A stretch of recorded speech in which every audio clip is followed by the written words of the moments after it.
this Jamie Moussan character is pretty shady individual, you know. So no, I don't agree with that. I think he believed the other creature was real. He supported it because he thought it was real, and he was very let down and very ashamed when he found out it was not real and proved to be a hoax. He didn't deny it was a hoax. He just said, "I'm sorry, folks. It is a hoax. This is not real. I've been fooled." Right. He didn't try to hide the fact. And that's kind of what I hope the deal is. You know, I'm sure he's been had himself. You know. Oh yeah, he was had, and this one he's hoping is going to save his reputation. Right. I don't think he would be doing it otherwise. He's already been, but this looks real to me. I can't really see how you can fake this. Yeah, I'm not so quick to write it off like a lot of people are. You know, I think there's still, from what I've been reading, Linda Moulton Howe has even said that some of the people that she's talked to, they said that they've examined it, and then they said that it is, it's a real deal. So.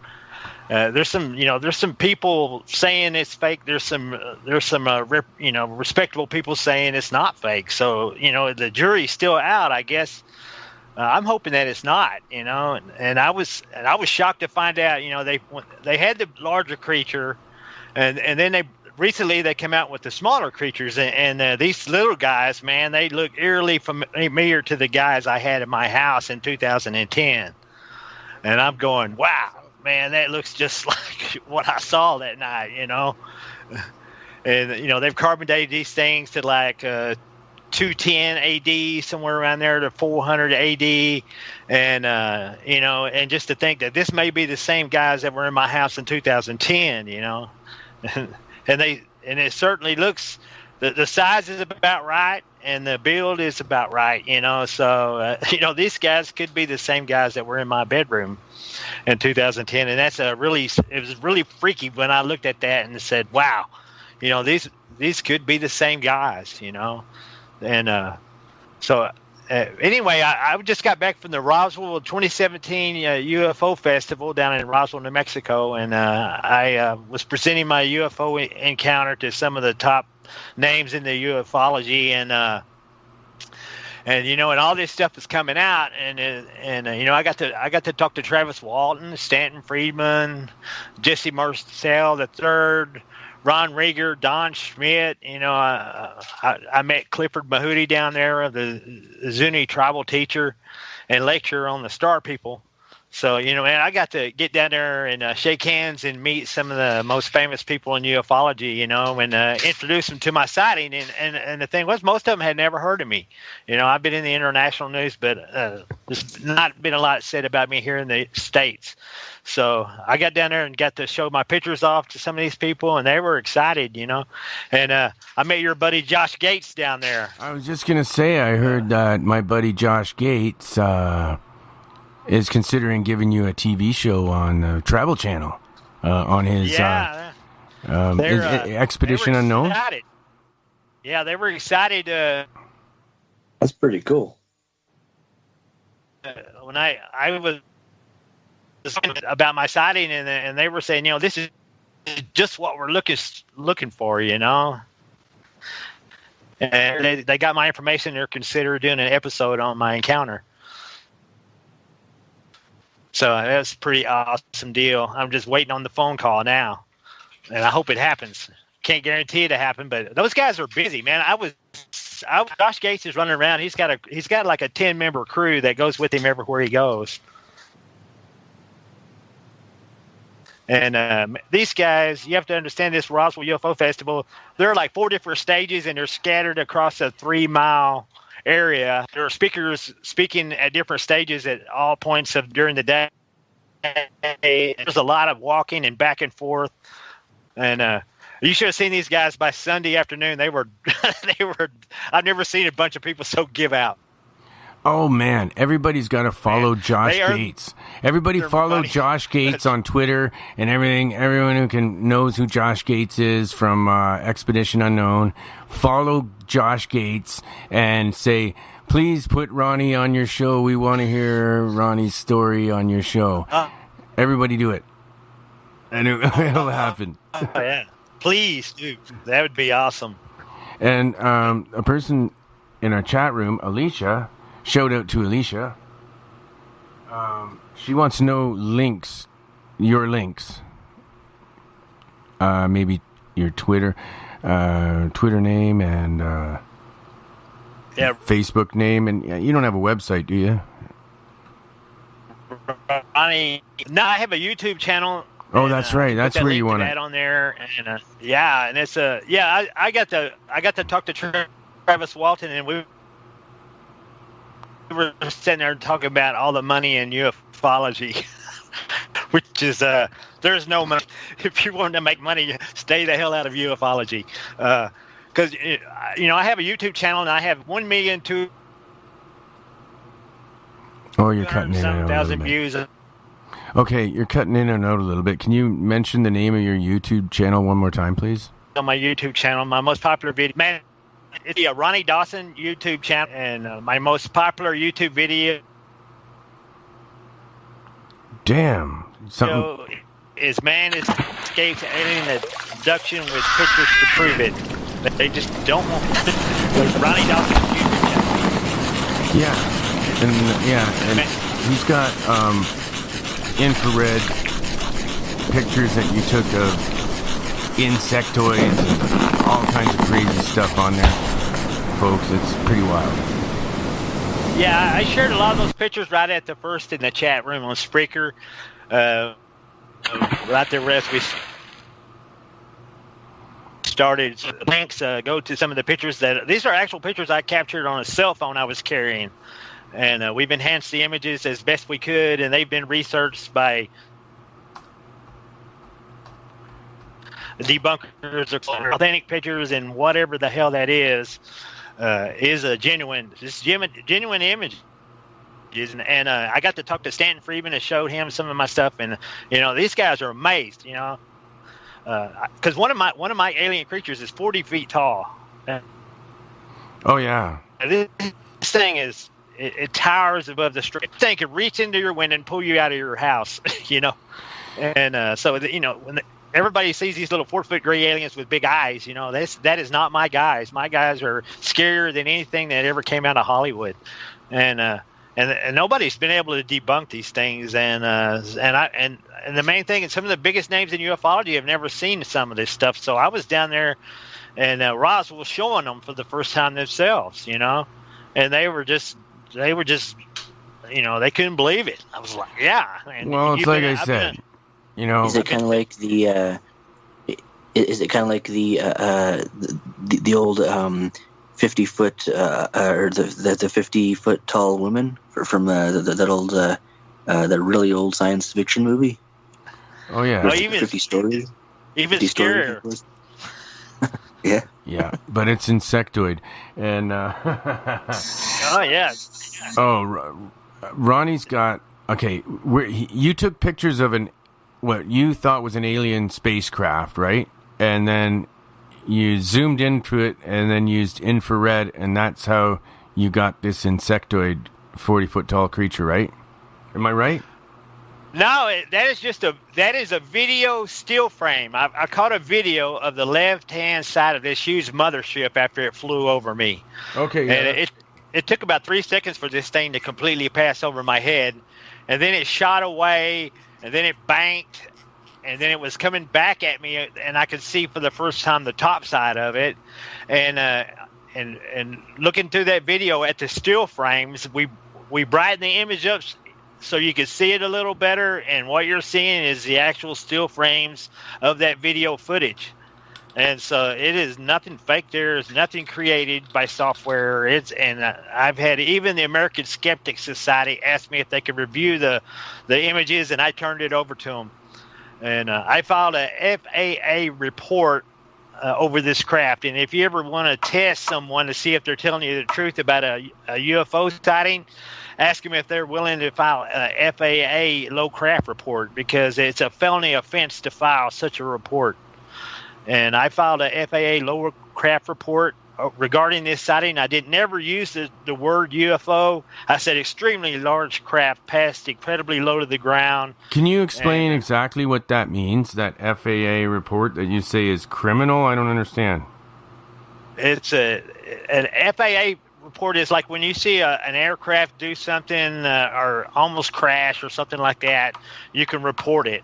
As a citizen, you can report this thing.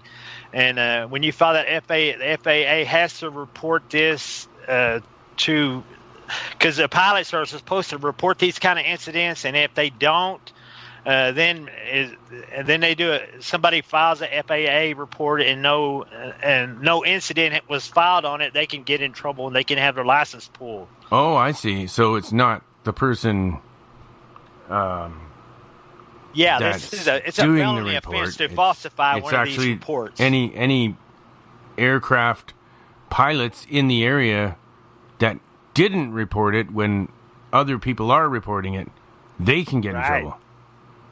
Am I right? Okay, good. Well, good. So it's a felony offense to report to falsify a FAA report. So the fact, and when I filed the FAA report, I made sure not to use the word UFO. But it could backfire on you then. If all the pilots say, "Oh no, nothing happened," Ronnie's full of shit, then it could backfire on you. You could actually get charged for making this report then. Oh yeah. Wow. I mean, they can examine. They got radar footage, and they can look at it, and they can see if there was an incident or not. And I would be subjecting myself to federal penalties. So, you don't file this unless it's a real deal. Yeah, and you do have a lot of evidence supporting it, so I guess that's something to shake a stick at, that since you have this evidence, then you weren't afraid to give this report. Right, yeah, I've got the footage of it, and I personally witnessed it, and I caught it on camera, and so there's no doubt that there was something there, and we had a conference call with the FAA, and they told me that all crafts were in the area were accounted for, but they didn't say they didn't see anything on radar. They just said what I seen. They said I should report my UFO to Newport National UFO Reporting Center, and they actually called it a UFO. Wow. Okay. When the FAA says it's a UFO, in other words, and here's the sad thing. Now, if this is a V-shaped craft, a half-mile east part of the V.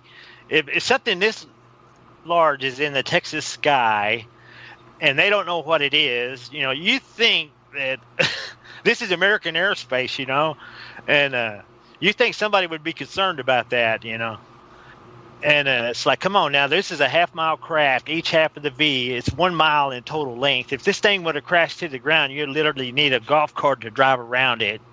And it's in the Texas sky, and we don't know what it is, and the FAA don't know what it is. They apparently saw it on radar, but they don't know what it was. And I caught it on video, so there's and it never made the news, and that shocks me that they don't come out and make show this in the news. It's just incredible. I just can't believe it. Adam, do you have any thoughts on this? Are you getting any readings about this craft that he saw at all? I have. His girlfriend's thinking about his dick again.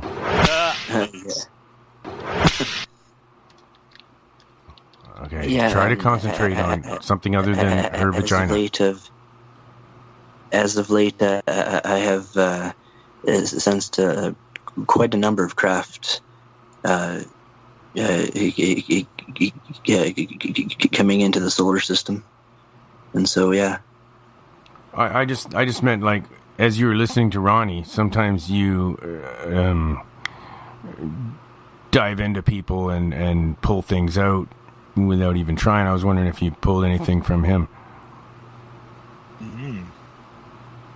I did. I actually felt something. I believe the craft that he saw was, I don't know if I should say it. Maybe I should. Write it. I'm going to write it in the chat room. Do not look in the chat room. And then you tell me what you think. Okay? Okay.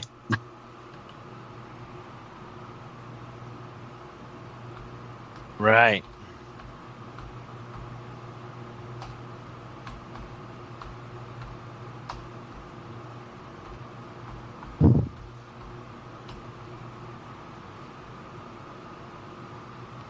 Anyways, I wrote it in the Spreaker chat room what I think, and Adam we're gonna see between two psychics if he's gonna come up with the same thing I did. Okay.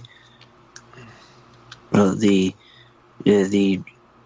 general impression that I got while being, quite honestly, half listening, was that well, the crafts almost seem angular, almost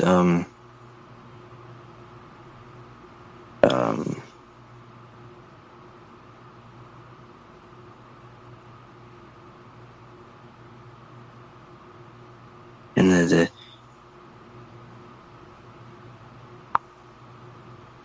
silver almost the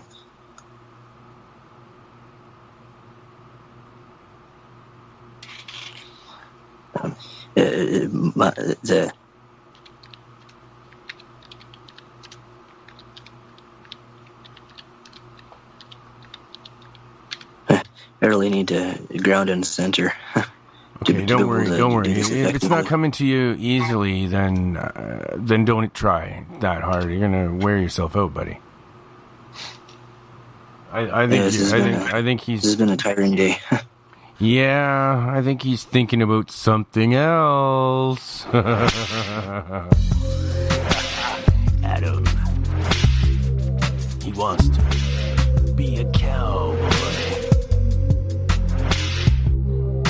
He doesn't want to have a horse. He just wants the girls to ride himself.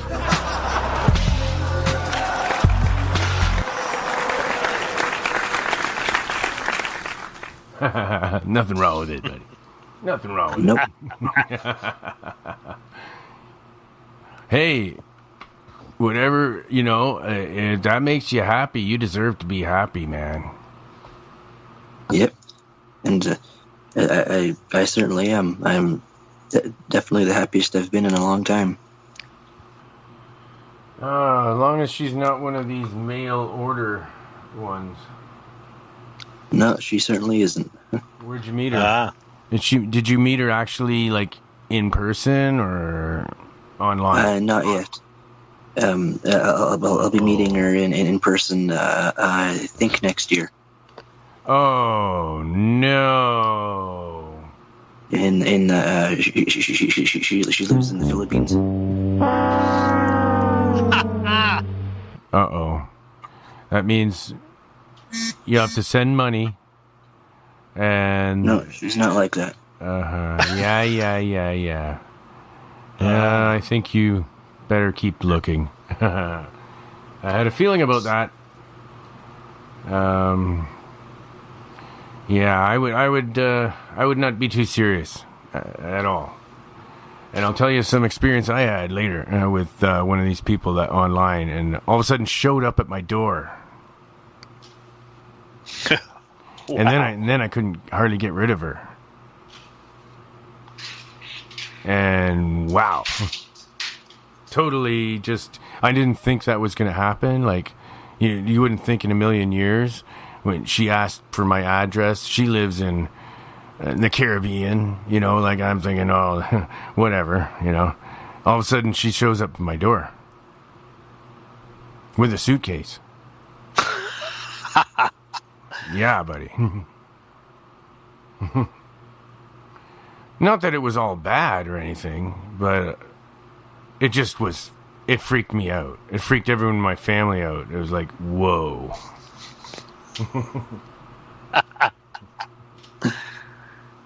Did she have her family too? Actually, that's when I got out of there. When she started moving the rest of her family up is when I got the fuck away. I'm getting the fuck out of here. That's it. This is getting too real. Because the more of them that there are coming over, the more pushier they are, and the more they want their way and everything their way. And all of a sudden, you don't have a life anymore of your own. Yeah, Adam should just go to Thailand. Yeah, Thailand, Adam. Oh, that's man. where you should go. There's lots of them that are here already. If you like Asian women, just meet one in the area that's already here. I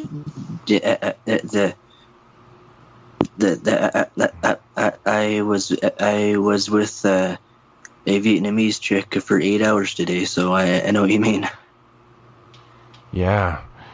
So, yeah, anyway, let's get back to Josh Gates. And I haven't done it yet. I think we all got to go definitely and find his Twitter. And we got to definitely help Ronnie on this one. Everybody listen, you got to do this. He's got a great opportunity here to be on Expedition Unknown with my buddy Josh Gates. I've talked to him a couple times. But I'd never had him on my Twitter. It was through somebody else. It's a while. Yeah, And got him on my I never Twitter, thought to add him on my Twitter or anything, or even ask him to be. It's somebody that I always wanted to get on my show, but I forgot about it. I just put it out of my mind. But now I think I'll probably give him an invite. And yeah, that'd be awesome. But let's try to find him. I'm gonna find it. See if we can find his Twitter. You don't happen to know it, do you? Anybody? Let me look here. Joshua Gates. I think I found him. I got him already. Yeah, it's real easy. It's just Josh Gates.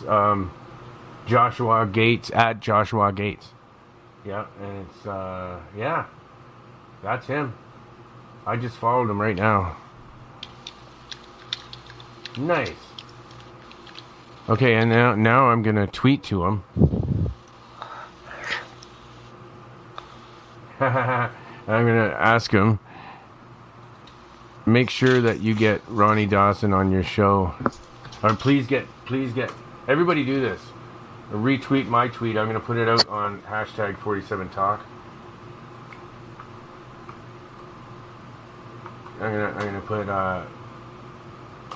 please get Ronnie Dawson on your show. Yeah, they have a Expedition Unknown site too. Okay, so I'm gonna give him your Twitter. What is it? I'm gonna put at. Please get at. What's your Twitter name?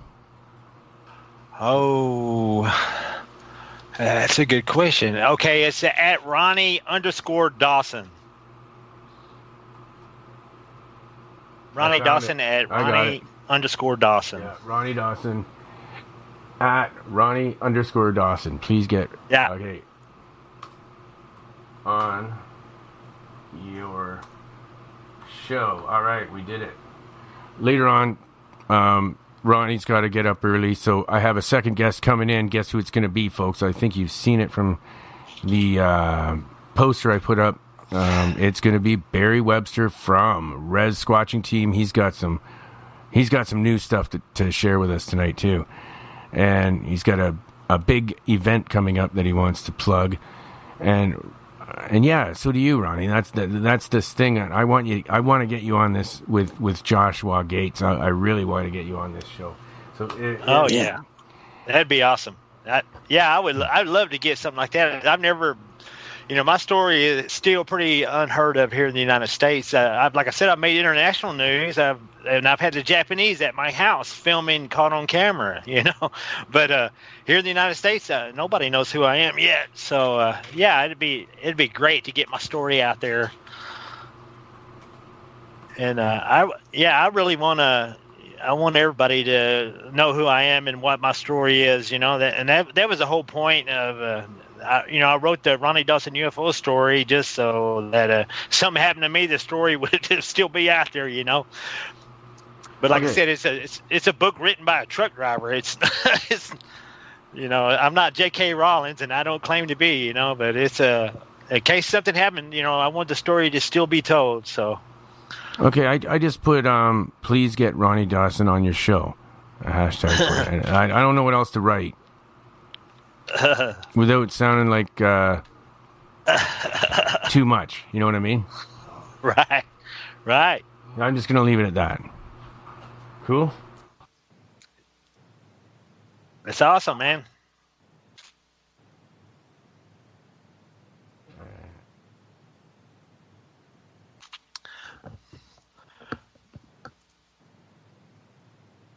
But they sounded very interested. I just hadn't heard anything yet. But they talked like they were very excited to find out about it.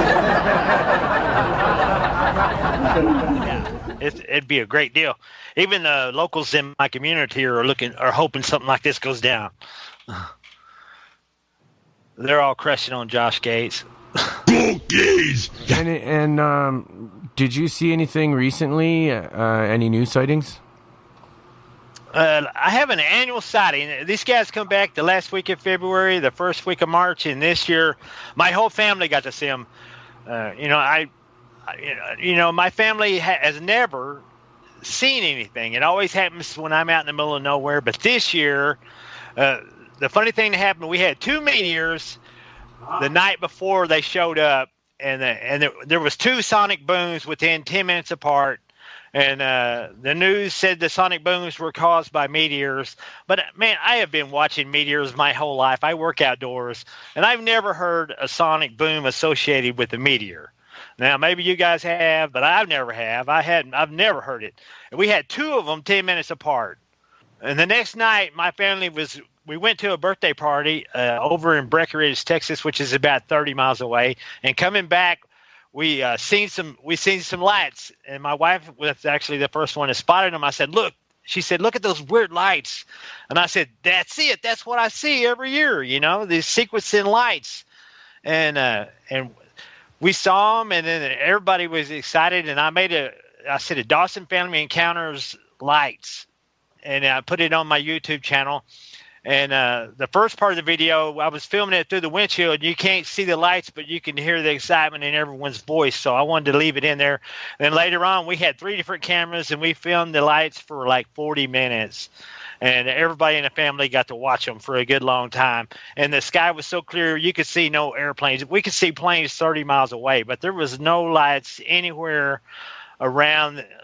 There was no planes anywhere around these lights. And, of course, the news said that the military was dropping flares, but there was no jets around these lights at all anywhere. We could see jets 30 miles away, and there was nothing around where these lights were coming on and off and sequencing. And so everybody was excited. Everybody got to see them this year. And every year they put – the last 2 years they put on a light show for me. But nothing is as amazing as I saw in 2011. That was an incredible sighting there, and I caught some amazing footage. That's the one that shows the creatures on the craft surface. But every year it's like they come back and I don't know. It's almost like maybe I'm a test subject for disclosure. They're seeing if I've changed or if it's affected me or whatever, and if everything looks cool, maybe one of these days they'll come down and shake hands. Who knows, man? And then I'll get some really good footage. Up close and personal footage. Yeah, and damn, it's early enough. I could have phoned our other buddy, Jim. Damn. I should have thought about that earlier. UFO Buster Radio's in our chat room, and then I just thought of Jim... Jim Marlin, yeah. Yeah. I called him earlier, but he wouldn't answer the phone, so I haven't heard from him in a while. I'm getting kind of concerned, He's been pretty quiet. I haven't heard anything from him, so I don't know what's going on. I've been trying to research that that metal sphere that he has, and I just recently got turned down by a Pipeline X-ray company. They didn't want to mess with it. They're afraid of it, I guess. I don't know. They wouldn't X-ray it for me. Do you think some petroleum company is going to help you with that? And if they'll steal it, you'll never see it again. Your family will get threatened, and you'll just have to shut up. Well, they have these mobile X-ray trucks. We could bring it out there and we could X-ray it, and we would never have to let go of it. It would constantly be in our possession at the time the X-rays were being done, and that was the advantage of having the Pipeline X-ray truck do it. So we're still looking, but we just haven't found anyone yet. We're going to take it to. Jim said that he'd be willing to take it to the Aurora UFO Festival. And so we may take it to Aurora with us, and we'll let everybody handle and play with it, and we'll get it some exposure to some world-class ufologists there, and perhaps some people that would help us do what we want to do, which is get an X-ray of it and not steal it. All right, I'm going to open up the lines. We're going to take a short break, and anybody wants to talk to Ronnie. Including UFO Buster Radio. I forget your name, but welcome to our chat room. Love your show. I'd love it if you called in, man. Call it. It's Manny, right? Manny Moonraker. Yeah, Manny, call in. Our number is 775-990-8447. And that's my Skype call-in line. Or you can find me at Wolfman Mike 47 in Skype as well. But, yeah. You're welcome to call in. And I'm going to do a short break here. Anybody have anything to add before we go to break? Adam? Nope. Oh, wow. You're mad at me, aren't you? Not really, no. No, I was kidding. If your intuition tells you to go with this chick, I would say go for it. Like I said, if it makes you happy, you deserve to be happy. Yep. All right. What do you think, Ronnie? Do you think he's going to end up with goblins scratching underneath his bed and looking for a laser in his bedroom? I think that would be. I think that might be the better option. Oh man, yeah. Ronnie, I don't know if you heard his other show. He's the Goblin Man. He was attacked by extraterrestrials that resembled goblins, wearing some kind of a steel exoskeleton armor kind of thing, and they had metal claws and scratched all up underneath his bed and tore through his house, left all kinds of. Yeah, some of these Aztec mummies that they're finding are very about the same size as my guys, and I'm like, it's creepy. When I seen how small they were, and they said that they were a different species from the first one, and they seemed to be reptilian, and I'm like, man, these look very similar to my guys, man. And I looked all through the internet, and I've never been able to find anything about the right size and the right build. But these things that he has down there, they seem to be very similar to what was in my house running around. And I hope it's a real deal. I can't guarantee that it is, but if it was, that would be amazing because I've seen them up close and personal. Hey, Jim Marlin is actually calling me right now from San. All right, well. Can you add him in, or give him my call-in number? Give him my call-in number. All right. And then he can call in. I'll add him to the call. Awesome. Okay, we're going to go on break here, guys, and we're going to get a hold of Jim, and we will be right back on Monster Cast. Yeah.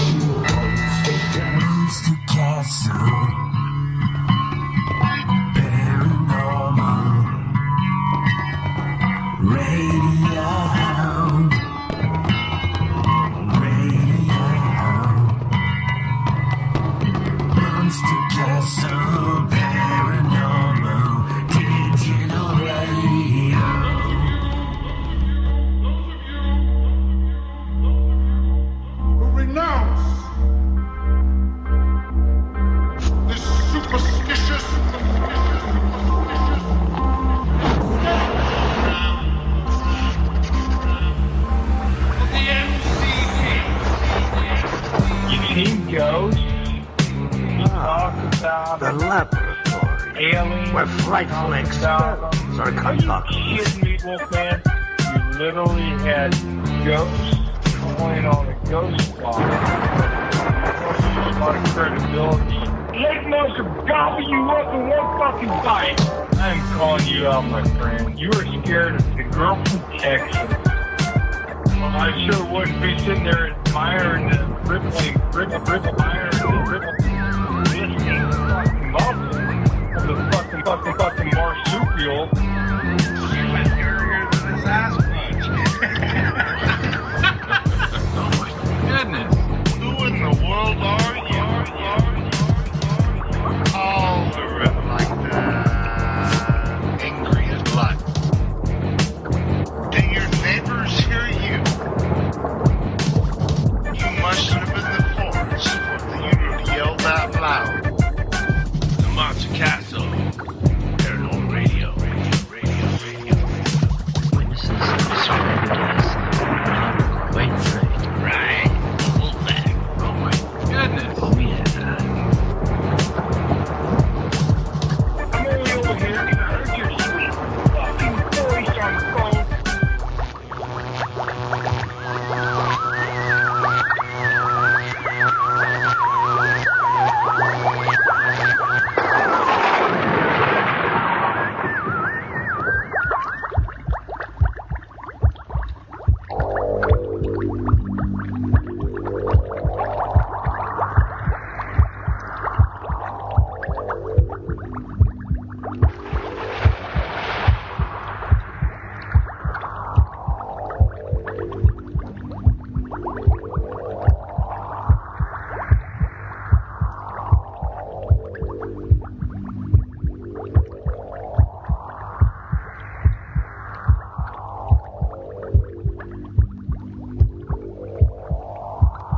So, we're waiting to hear back from Ronnie here.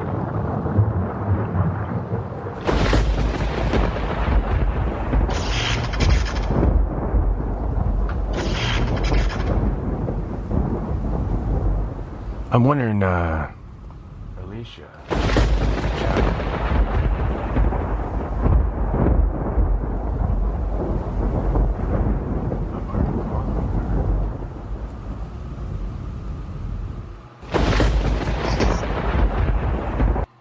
All right, then I'm gonna have to use my psychic.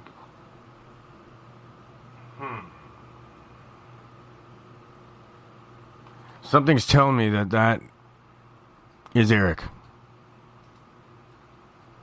but I could be wrong. I don't know. I got him. Eric, you know how he always does funny names in there? I don't know.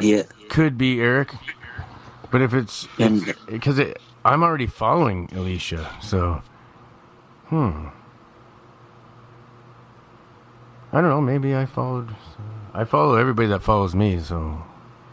Yeah. Whoever it is very intriguing. Yep. We're both quite interested. Yep. I've got a sound effect just for the occasion. When I look at Alicia's profile picture. It kind of makes me feel like this. Yeah.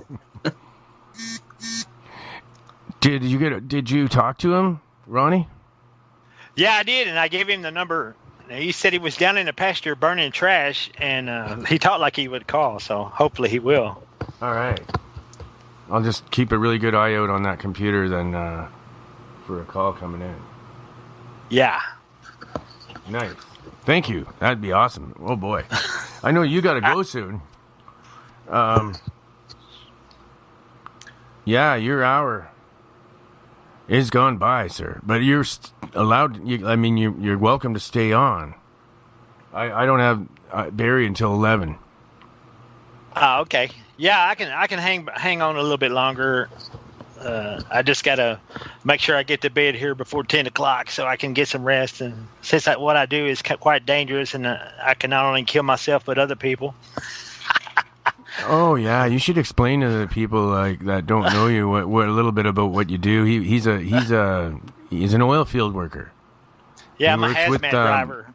He works Yeah. with my most hated substance on earth, petroleum. Oh yes, yes. I haul crude oil from point A to point B to the pipeline from rural locations across Texas, and that's why I see UFOs is because I work at night out there in some of the most rural outback places in the state of Texas. It's scary that you're so far away. Some of the places I go are 10 miles off the pavement, and if ET's out there creeping around, I'll be one of the first people to come across him.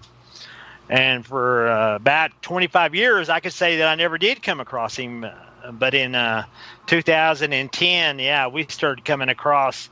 Me and ET started crossing paths, and I started seeing some stuff that just can't be explained.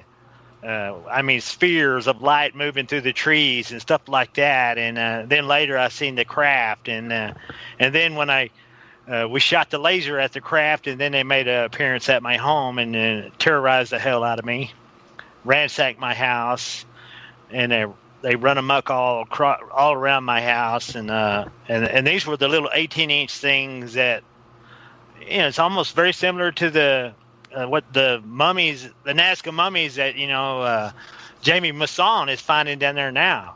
You know, I mean, it could be the same thing.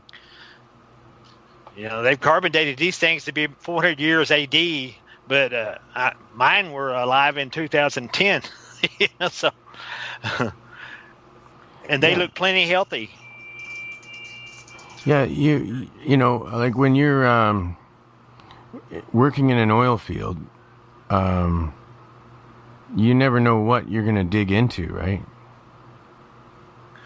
Well, you know, things I've come across. I went up the catwalks before and had mountain lions jump over my head. I went up the catwalks on top of the tanks and then realized I was sitting in a bunch of turkeys. And on one occasion, I walked around the back of my truck, and it was dark back there because my work lights weren't working, and my face hit something big and hairy, and whatever it was so big that it stopped me dead in my tracks, and then it grunted at me. And I turned with shaky knees and stumbled back to my truck, and got my flashlight, and I got the courage to go back there to see what it was, and I got my pipe wrench to hit it, and I had my flashlight, and I went back there to see what it was, and when I walked back there to check it out, I had walked into the rear end of a horse. It's a miracle it didn't kick me, and I walked right into its tail. Oh my God! Yeah, I thought I walked into Bigfoot or something. It scared the hell out of me, man. I thought I done smacked into Bigfoot back there, but what it was, I walked right into the butt end of a horse. What year were you born? If you don't mind me asking, what's your Chinese? What's your Chinese zodiac? What's your Chinese zodiac sign? Actually, is what I really want to know. Sagittarius, yeah. No, the Chinese one, the animal sign in the Chinese zodiac it depends on what year you're born. Oh, 1960. It seemed like I'm the rat or something like that. I don't know. 1960? Yeah. Hmm. Yeah. I'm the dragon. I'm a horse, so I'm not sure. I don't think you're a horse. You're not a horse. I was thinking if you were a horse, then that's probably why it didn't kick you. Because you're already a horse. I'm a rat. I'm a rat. Yeah, I'm surprised he didn't kick me. But you're talking about scaring the hell out of you. I mean, when you're walking back there and you walk into something that's bigger than you are, and it stops you dead in its track, and you can feel its coarse hair on your face. You're lucky that you didn't my gosh! Like fall with your hand right into a certain orifice in the back end, kind of like. Whoa. No, where's my hand in? Wow. I just bounced off of it. I bounced off of it, and then with shaky knees, I walked back to my truck. and then it crawled in the truck and shook for a little while, and then kind of got mad at myself for not confronting my fears. So then I got my flashlight in my wrench, and I went and to see what the hell this thing was. and it was the ass end of a horse, and I walked right into the rear end of it. And he was nice enough not to kick the living hell out of me. When they're grazing at night, they bump into each other and stuff. He probably just thought you were some other animal that was just grazing with him. Probably didn't think much of it at all. Yeah. And we come across a lot of snakes out there, so I've had snakes. I've had some really close calls with rattlesnakes striking at me, and that's pretty scary. Did you guys see Eric, the Awakening Man, on Twitter? He posted, or somebody else posted in his a picture of this guy, mugshots of this guy, and he's got reptilian eyes. And you can zoom right in, and they swear it's not Photoshop. He's got reptilian-shaped eyes, like the pupils have the diamond-shaped pupil, and then they found another photo of him in, like, one's a mugshot, I think, and then the other one is just some other photo of him, and the same thing. You can see the same thing in the other photo, so it's not just one photo of this guy. And I think it's just some random guy that somebody noticed it on. I don't know who he is or anything. I don't think he's anybody special, but it is really freaky looking at his eyes, man. Reptilian eyes. Holy crystalline widget. Yeah. Ride 'em, cowboy. Come on, Adam.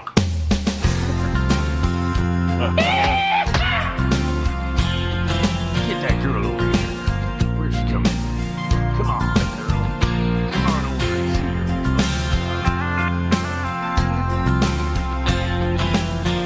Adam wants you.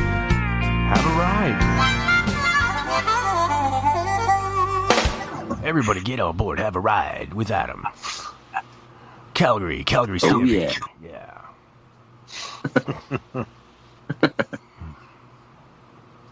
You know, girls, men that stutter, actually in bed, it's something you'd like.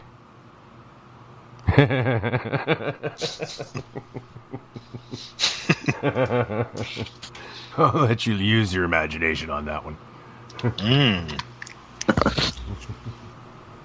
Yeah, it's something you'd like in bed, yeah.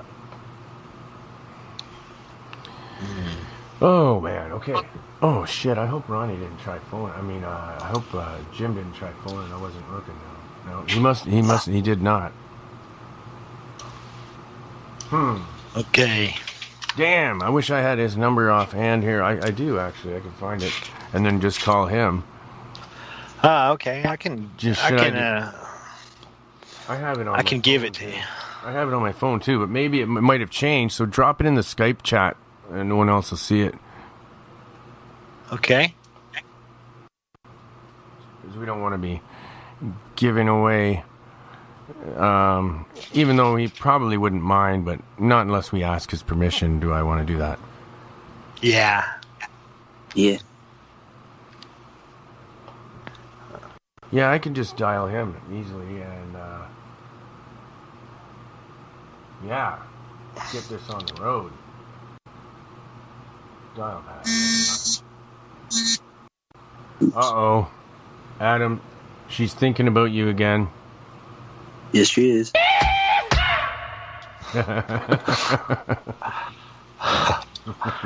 We really have to listen every time. Oh my God. Okay. 0. Wow.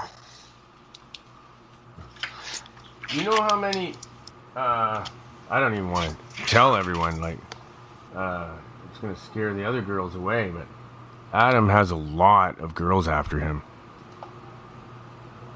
Yes, I certainly do. Wow. I was with one of them for 8 hours today. Uh-oh. And, yeah. How tall are you, Adam? I'm 5'11". Yeah. And you're only like maybe 30 years old, something like that, right? 31? I'm 28. 28, wow. turning 29 next month. I'm jealous. I didn't get my psychic abilities till like fully on strong until probably a couple of years ago, where I was able to really use them for any. I had abilities, but I really didn't know how to control them. Yeah, those would be called latent abilities. Until I started realizing that intuition, what we call intuition, is the same thing as psychic abilities. It's exactly the same thing. It is psychic abilities. It all functions on the same end.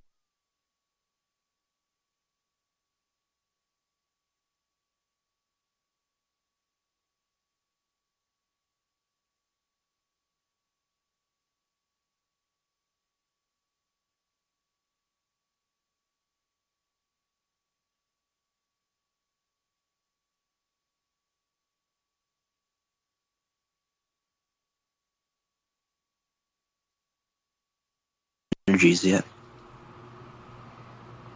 And that little voice in the back of your head telling you, don't turn this way, don't go down this road, and then you find out later that would have been a really bad move. Yep. Yeah.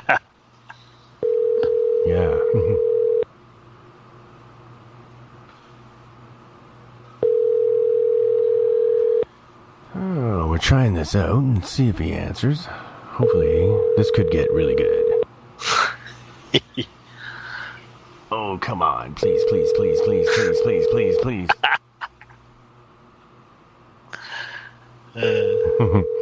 I think he might be busy. The wireless customer you are calling is not available. Please try again later. El cliente de servicio móvil al que llama no se Is it going to let encuentra us leave a disponible. message? Favor de intentar más tarde. Message 1, US01 LV.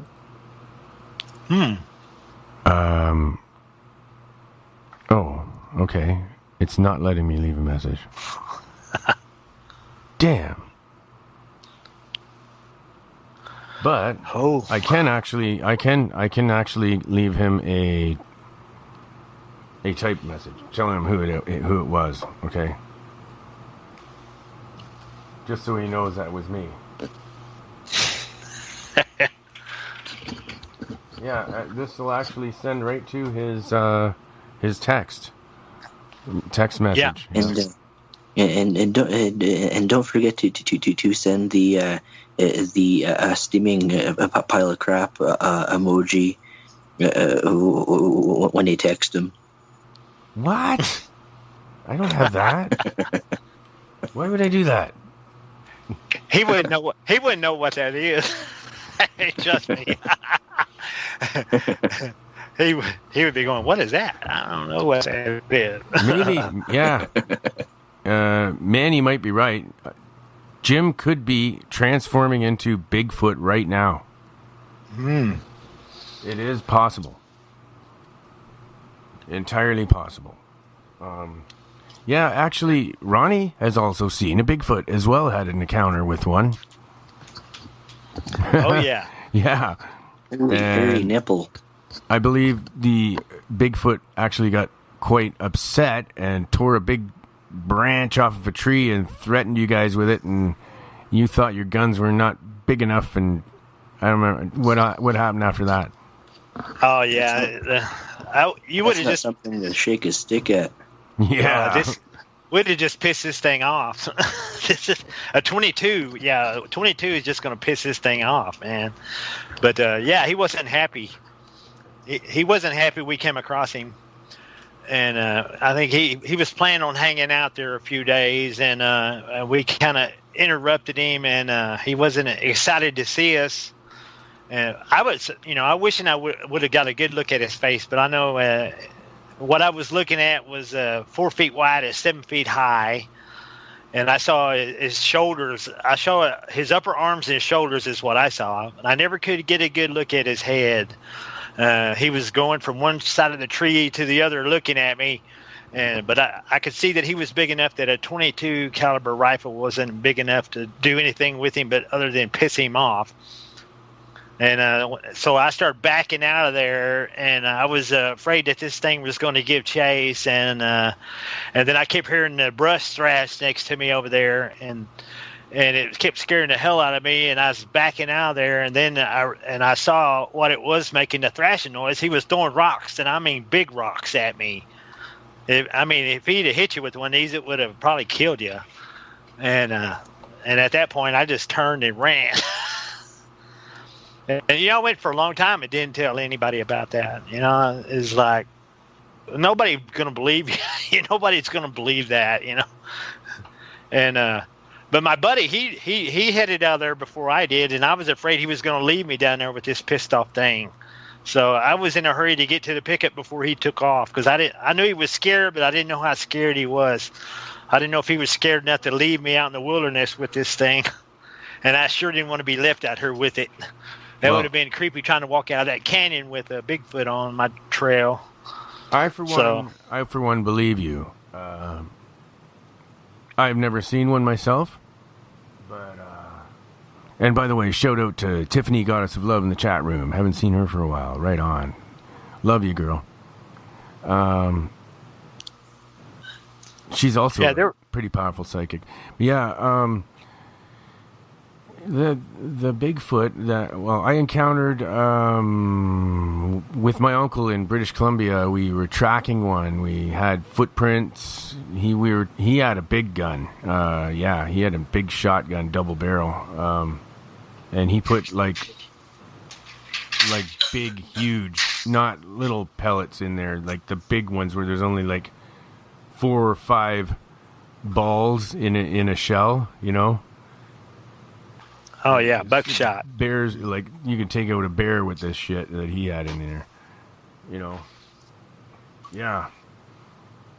That's what you call it? Yeah, I don't really know. I just know that when I was fairly little then, I just remember he showed me the ones that he put in his gun, and it wasn't for hunting turkey. No, you can actually kill deer with those. Oh yeah, no, they were pretty big. They were the size of marbles, like the balls of lead were the size of marbles that he had in there. Holy pickle hump! Yeah, and yeah, we tracked a Bigfoot, but we didn't see it, but. I think I could smell it. It kind of smelled like a skunky smell.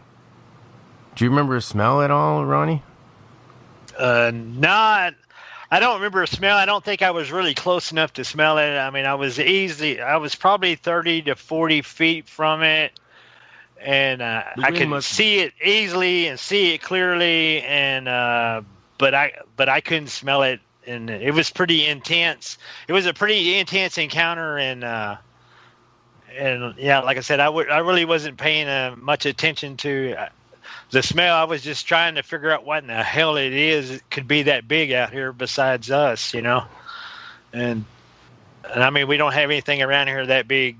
And just to see something that big and to see something moving through the trees, this thing was moving through the trees like a monster, man. I mean, the trees, you could see it. You couldn't see it, but you could see the trees moving as it moved through them. And then finally I got to where I could see it, and I realized that, it was big coming through the trees. And then when I actually got to see it, it was at 7 feet high, it's 4 feet wide, had the biggest muscular arms, like football player arms on it, and big stout shoulders. And I got to see I didn't get to see the lower part of it. I just seen the upper arms and shoulder of it. I didn't get to see a good glimpse of the head on it, but it was one big son of a gun, and he wasn't happy to see us. Yeah. But if you were 30 feet away, you would have smelled it. They give off quite an odor. I think the wind must have been going the other way then or something. It could have been. I don't remember which way the wind was blowing, but I remember, I remember it was time to leave. It was. Yeah, like when you see something. I tried to hold my ground. I tried to be brave, but after we had two of us with guns. If my buddy would have stuck there, we might have had a big shootout with this thing. But when he broke and ran, it left me there by myself with this thing, and that rifle I had felt even smaller than it already was. So I decided to try to get the hell out of there instead of fight this thing.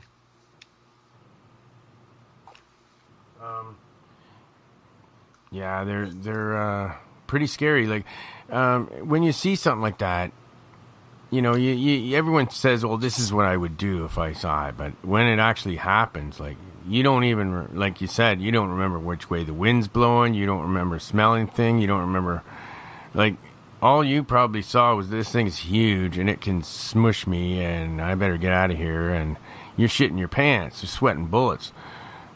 It's kind of like when I saw the orb that came right in front of me the one time.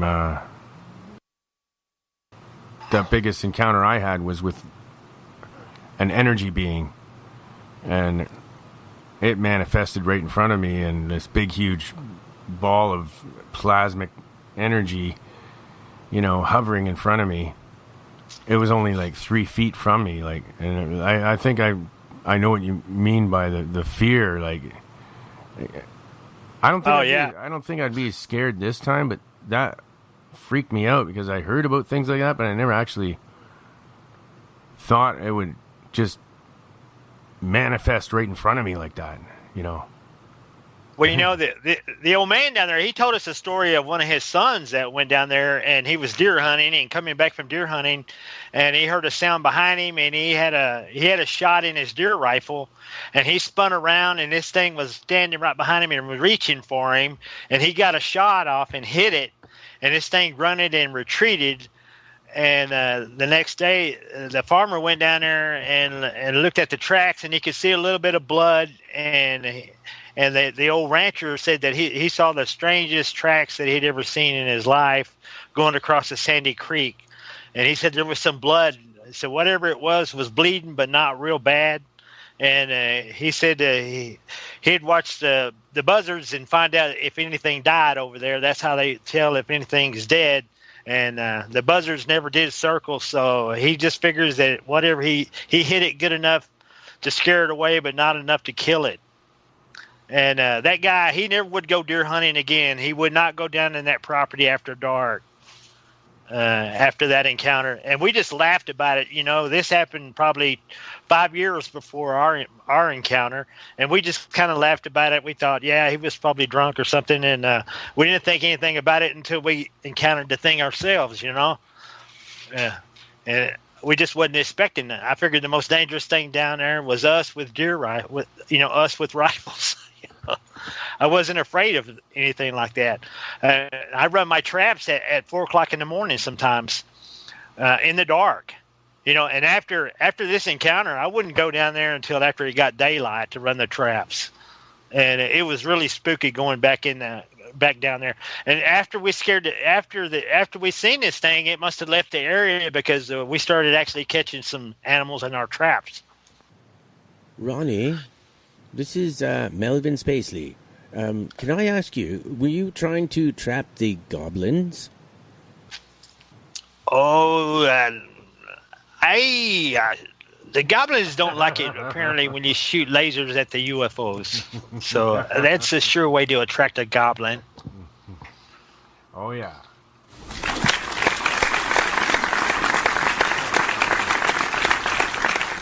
Do is shoot, if we see a UFO, shoot lasers at it.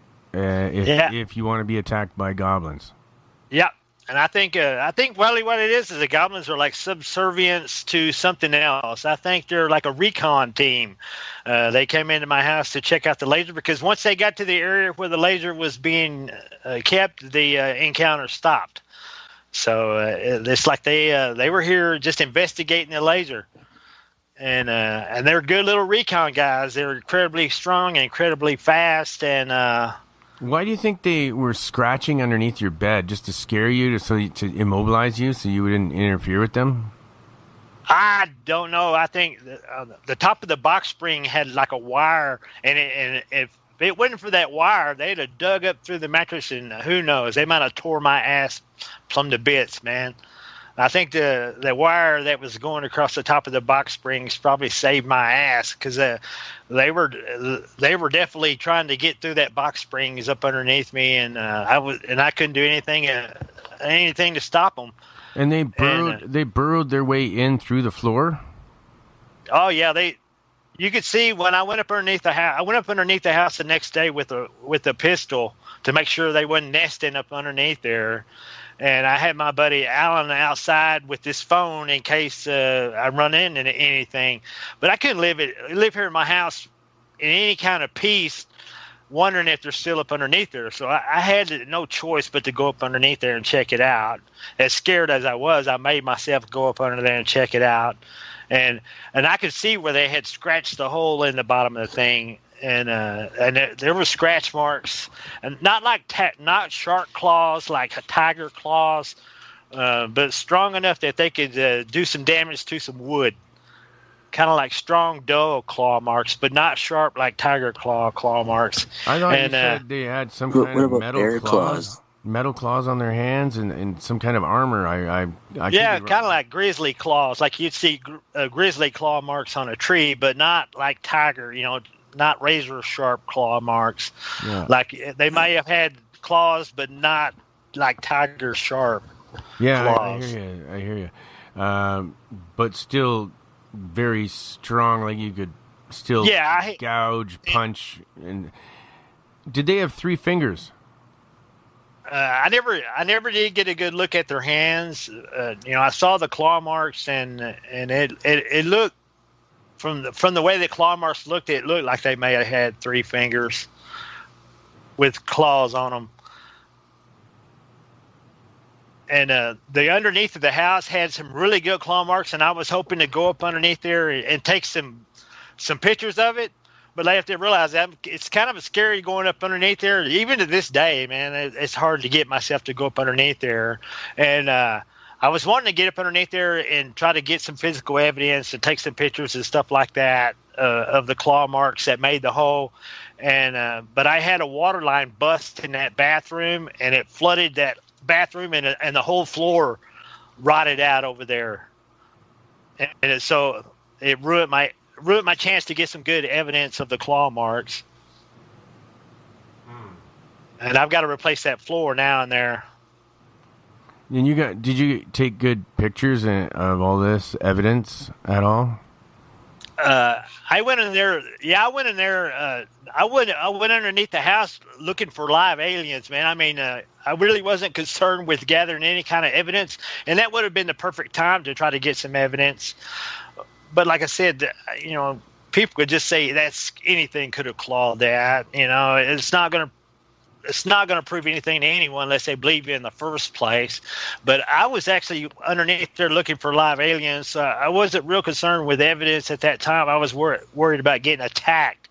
And I crawled up underneath there and investigated the house. And I had a bag of mothballs that I had thrown up underneath there, and the sack was torn to shreds, and all the mothballs were missing.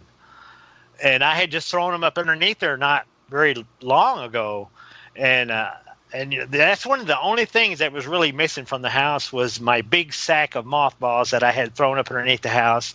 And we do that down here in the South because it supposedly keeps out snakes and keeps out skunks and keeps out varmints and stuff like that. So I decided I bought several boxes of mothballs and had a big mesh bag, and I put them in it, and I threw it up underneath the house when I was up under there doing some leveling on the house about a month or two earlier.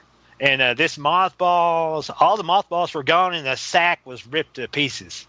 So I don't know if they did it or who did it or what did it, but I thought it was amazing that like 4 boxes of mothballs would be missing. Very strange. But I'm lucky nothing attacked me up underneath there, but I could sleep a lot better at night knowing nothing was nested up underneath there like that. Yeah, there's some pretty cool chat going on. Apparently, some friends of Goddess of Love, one of our frequent chat room people. She hasn't been here for a while, Tiff. Anyway, she has friends that feed Bigfoot from a McDonald's. And apparently they like McDonald's food. Ugh. Oh, man. Poor creature. I guess, we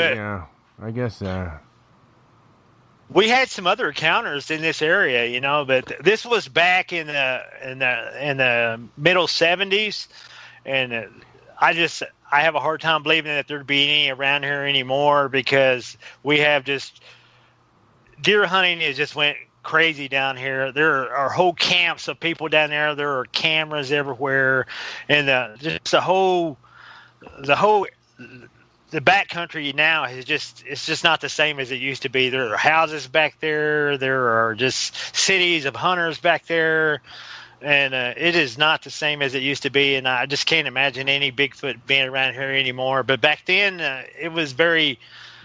There was places back there where, you had like the stock pond where we encountered this thing.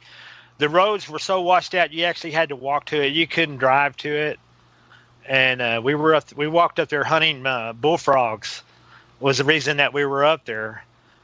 And like I said, this was a very isolated place, and it was to be the perfect place for a Bigfoot to hang out and eat frogs. And I think that's exactly what he was doing. Wow. Have you ever heard killing frogs? What would you do with them? We eat the legs. Okay. The legs are the bullfrogs, big legs, and they're good. Frog legs. Yeah, they're really good. If you've ever had them, they're excellent. That's just like reptilian humanoids. They taste just like chicken too. Oh yeah. Yeah.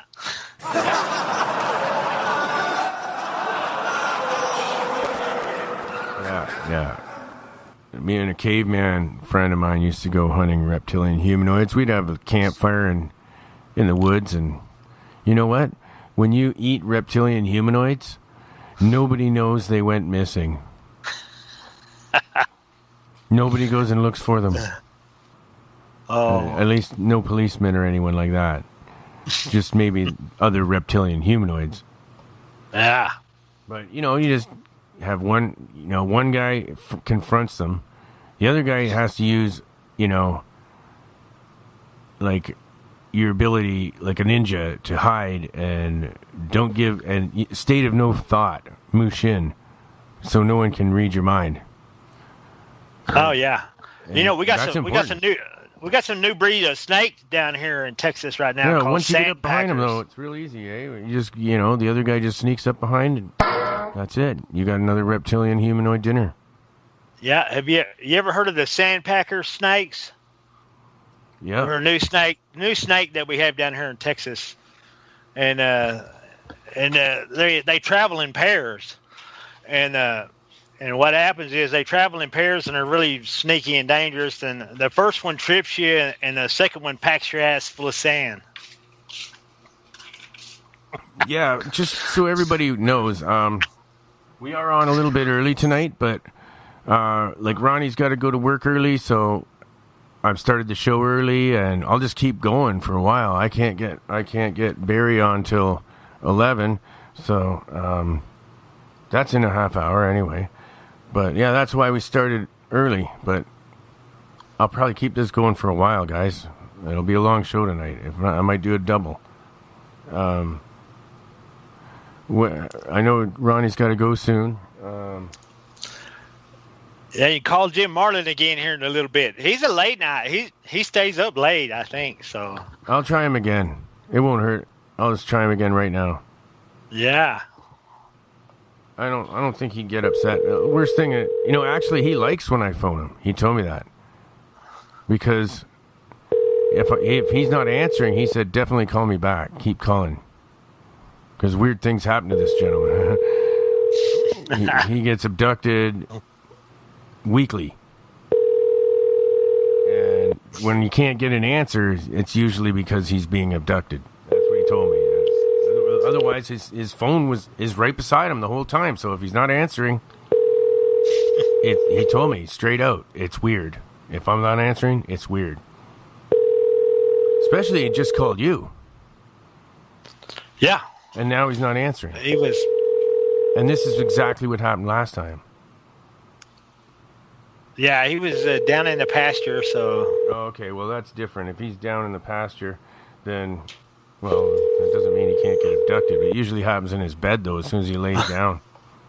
Yeah. He must be doing something. You said he was clearing brush or something? Yeah, burning brush or something like that. Oh, he's down probably there, got so. a tractor with like a front end loader thing that he's using to push bush. Yeah, and he brush was. And stuff. He was talking about having a UFO conference down there at one point. He's got the perfect place for it. He's got a ranch on private property down there. So, and he was talking about having and he's an organizer, and he was talking about having his own UFO conference down there. So I'll be like, hell yeah. Hell yeah. Yeah, hell yeah. How about Hey, I talked to old Jesse Marcel III. You seen the guy in the Roswell UFO? The guy holding the balloon up in the newspaper picture. Mm-hmm. Oh, Jesse Marcel III is his grandson. Yeah, the Roswell grandson, right? Isn't it? Yeah. And I talked to him. I talked to him down there, and he was telling me some of the strange stuff. He practically lived over there at Dwight Patterson for several years, and some of the stuff he was talking about sounded like E.T. wants their spacecraft back, and he was talking about some of the like moving fireballs and stuff like you had seen, and he's got it in a book. Some of the crazy stuff that he's seen at Dwight Patterson while he was there. Oh, yeah, that's an article I read. There was in Africa, somewhere in Africa, this week, there was a huge fireball seen by hundreds of people. An unexplainable fireball kind of thing like that, like I seen. A big one, yeah. I read it. I half read the article this afternoon, but I got busy doing things and I forgot to read the rest of it. So, but yeah, if you Google it, fireball, African fireball sighting. Wow. Yeah, that was just this week. Yeah. Anybody got that? Okay. Right on. Well, I'm sure they'll find it. People in the chat room will definitely find that if they look for it and post it up on in our chat room or hashtag 47talk in Twitter. If it's not already there, I think that's where I've seen it actually. Huh. Where did I see that? Okay, I think it was in @Awakening Man's Twitter. Anyway, it doesn't really matter. But those little creatures, man. They were like, that because even the big craft, it had more than one species on it, and it's like these ants mummies they're finding down there. They're saying they're different species and stuff, and this was several different species that were like working together like thing craft.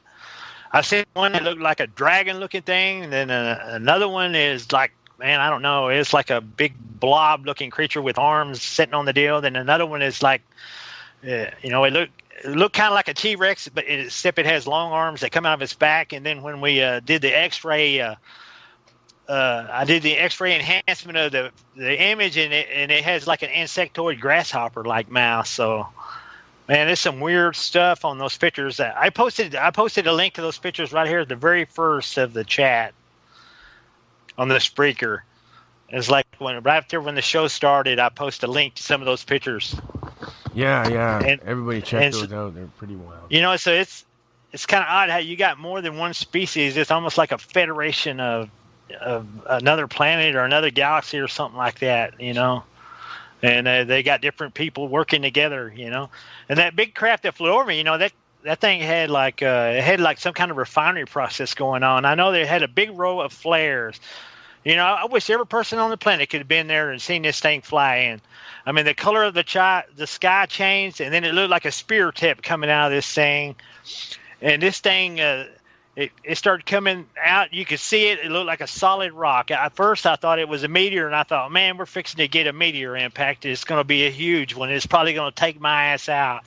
And this thing kept coming out, and it kept getting bigger and bigger. It covered the ground 100 yards on each side of me. It took maybe 3 to 4 seconds to pass over me. And when I was on the ground looking up at it, even though it was nighttime, I could see it with the naked eye just as clear because it was only a couple 100 feet up. And it had meteor impacts on it. It wasn't it wasn't metal. It was rock, solid rock. I mean, if you just shot a missile up there and hit it, it would just blow chunks of rock off of it and it would fall back on you. You know, if you tried to shoot it with like some kind of military weapon. And this thing, it slowed to a stop, and then the first part that had went over me started tilting up like a skyscraper. Man, it started going straight up in the air. And then when this thing started moving, it changed direction with the grace. You could have been standing on it and not lost your balance. I mean, it just gracefully slowed to a stop. Then it gracefully changed directions. And when this thing accelerated, man, I mean, you could just see the air rushing off the surface of it. You could see the air rushing to fill the vacuum that it left. You have to picture something this big taking off at that speed, what it does to the air. Until you see it, you can't really imagine. You can see the air swirling to fill the vacuum that it created. You can see the air rushing off the surface of it like water over a waterfall. And the steam that was trapped on the surface of it rushing over the sides of it as this thing took off. And it was literally like 1 second I was going, oh, my God, I'm going to miss the shot. And then 2 seconds later, that thing was going away from me. It went about a mile away from me, and then it stopped, and it kind of flipped, and then it started coming right back at me. And then like 2 seconds later, I was going, oh, my God, I got to hide again. It's coming back.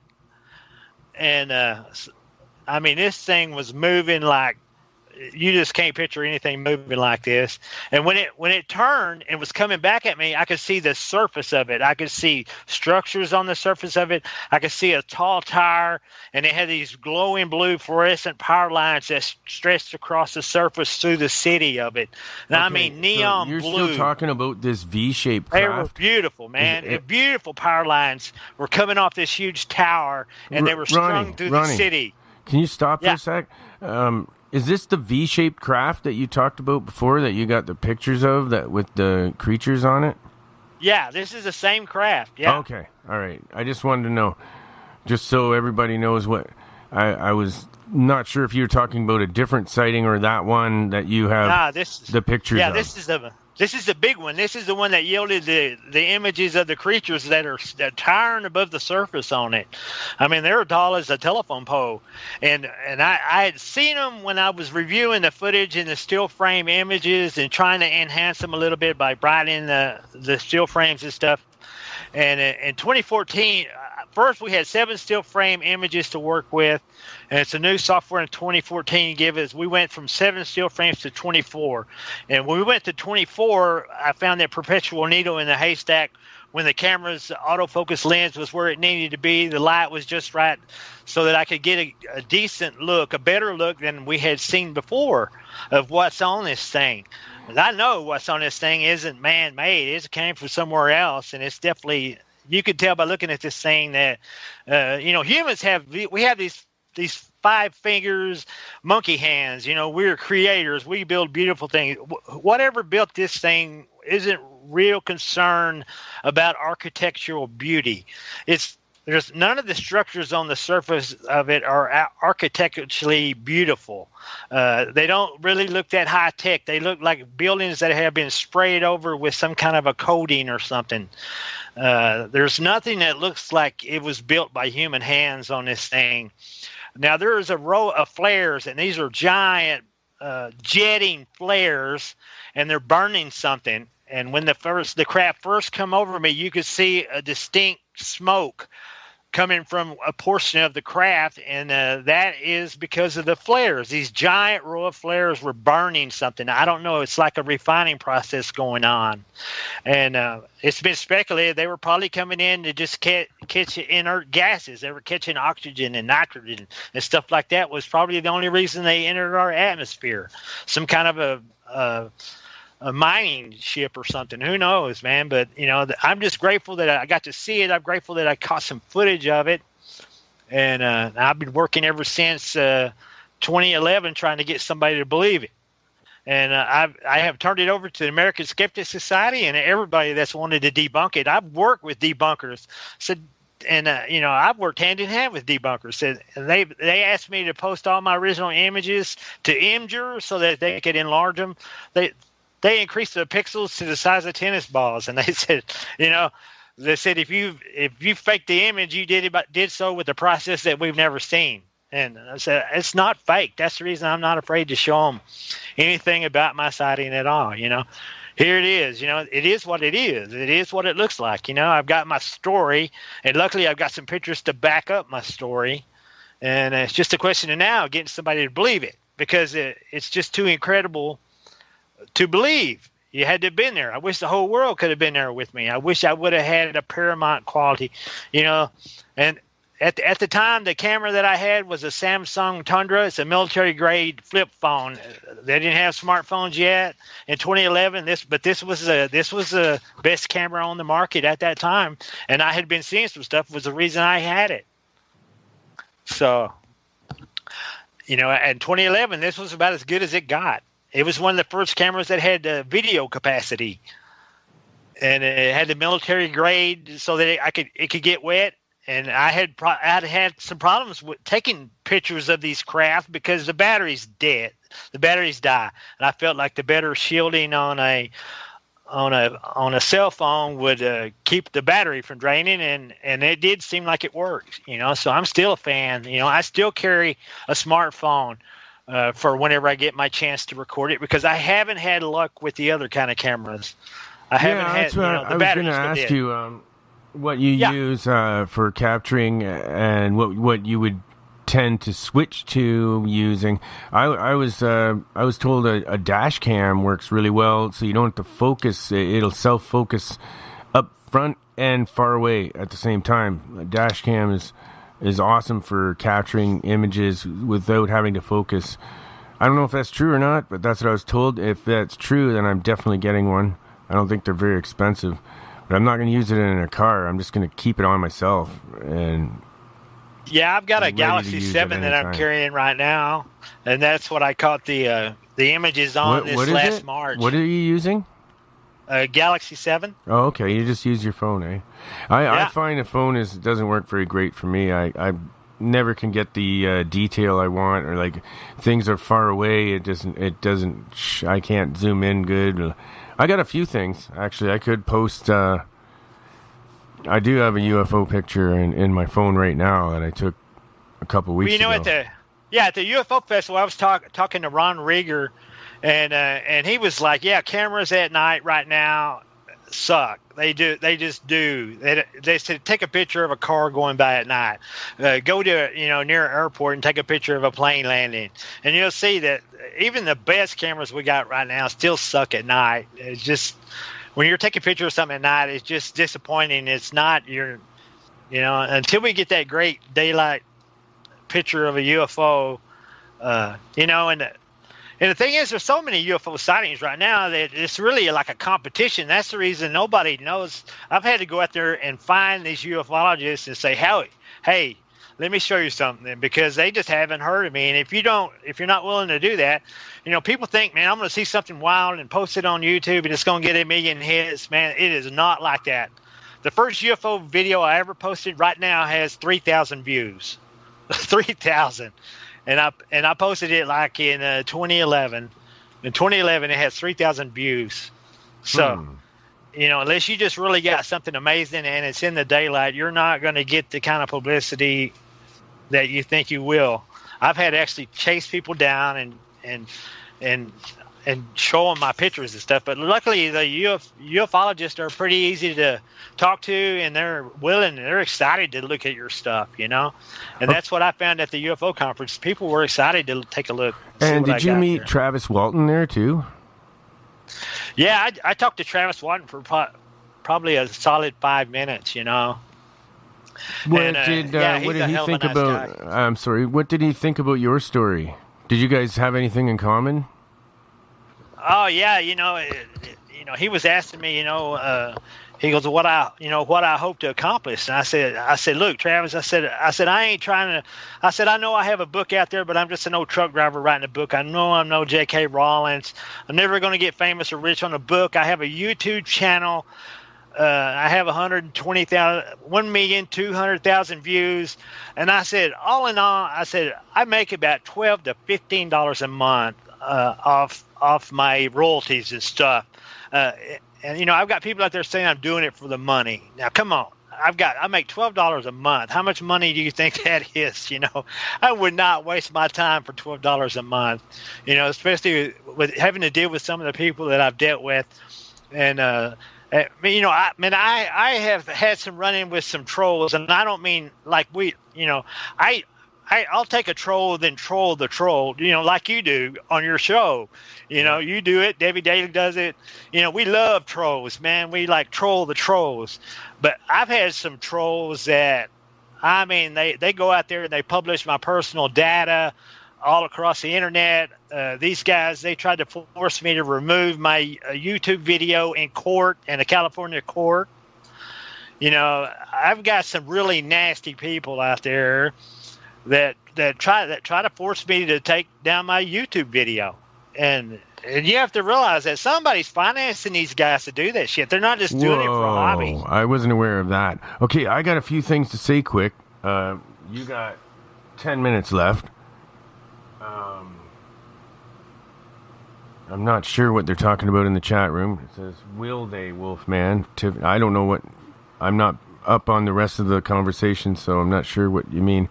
But anyway, everyone, if you want to hear Ronnie or see him on TV, we can help. Josh Gates is already considering him for his show. So I tweeted it in hashtag 47Talk. Everyone should... I put Joshua Gates. Please get Ronnie Dawson on your show.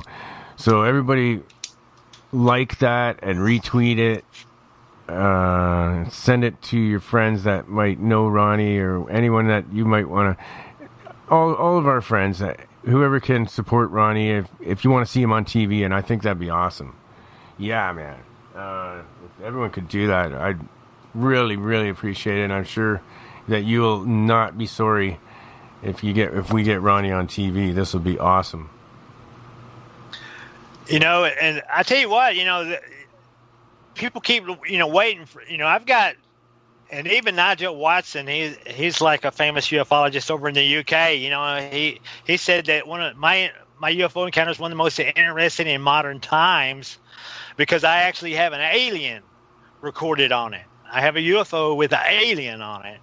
And this thing is, and like I said, there hasn't been a whole lot of effort in enhancing the footage. There has been a lot of research done investigating the footage, but there hasn't been a whole lot of work done enhancing the footage. I would like to get some real world-class professionals to enhance the footage as best as we could possibly get it so that we can see exactly what the hell it is on the surface of this thing. Way better than what I could do. I've done some amazing stuff. I've had a long time to work on it, but I think the potential there's even a potential for even more discovery on the original footage. The original footage still exists in its exact form. And there is only we have 7 more minutes. If people want to call in and talk to Ronnie Dawson, now's your time. Call 775-990-8447. Also, Mr. Dave Cruz, you have been invited as a co-host on the co-host channel. That would be the hashtag 47Talk. You've already been added to the conversation, so you just have to press join. All right. Thank you, Melvin. That was awesome. That was Melvin Spacely, everybody. And Ronnie Dawson. So if anybody wants to ask Ronnie a question, I know he's got to go soon. Like, he's got to get up real early tomorrow and work with petroleum, and it's a dangerous job. Oh, na, na, na. Na, na, na, na, na. Na, na, na, na, na, na, na. Hey, na, na, na. Na, na, na, na, na. Na, na, na, na, na, na, na. Hey, what they gonna do? What they gonna do? We are rising. Babylon falling. Babylon falling down. Hey, what they gonna do? What they gonna do? We are rising. Babylon falling. Babylon falling down. Hey, so why we must get over it? Back us so stiff, we got to conquer it. Fire away a burn, they can't go round it. We're the whirlwind now. Hey, rising from the top, we're the survivor. Ain't gonna stop, stay alive, yeah. Now watch how them a plot. They not for long, they got some breaking down. Now what they gonna do? What they gonna do? We are rising. Babylon falling. Babylon falling down. Hey, what they gonna do? What they gonna do? We are rising. Babylon falling. Babylon falling down. You got to realize that when you dig a ditch, you dig one and make sure you dig two. One for him and one for you. You gotta be careful, cause there's a lot of dangerous things out there. Hey, I tell you, my friend, so you can prepare. Oh, what they gonna do? What they gonna do? We are rising. Babylon falling. Babylon falling down. Hey, what they gonna do? What they gonna do? We are rising. Babylon falling. Babylon falling down. Africa is calling you and me. Let's go there and see. The river Nile is flowing there for years. Let's go. Motherland is calling you, dry your tears. Hey, what they gonna do? What they gonna do? We are rising. Babylon falling. Babylon falling down. What they gonna do? What they gonna do? We are rising. Babylon falling. Babylon falling down. Hey, so why we must get over it? Back us so stiff, we got to conquer it. Fire away a burn, they can't go around it. We are the whirlwind now. Hey, what they gonna do? What they gonna do? We are rising. Babylon falling. Babylon falling down. Oh, what they gonna do? What they gonna do? We are rising. Babylon falling. Babylon falling down. What they gonna do? What they gonna do? We are rising. Babylon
I'm down on the ground. I'm tied up and bound, and you're free. I don't miss all the fun that we had. You're always around me. Where are you now? I need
Coming up in a moment is Jeff the Gray.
Sweetheart tree.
Obsolete in the land of the free, immortality of fire.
You've been trying to tell your story for 50 years.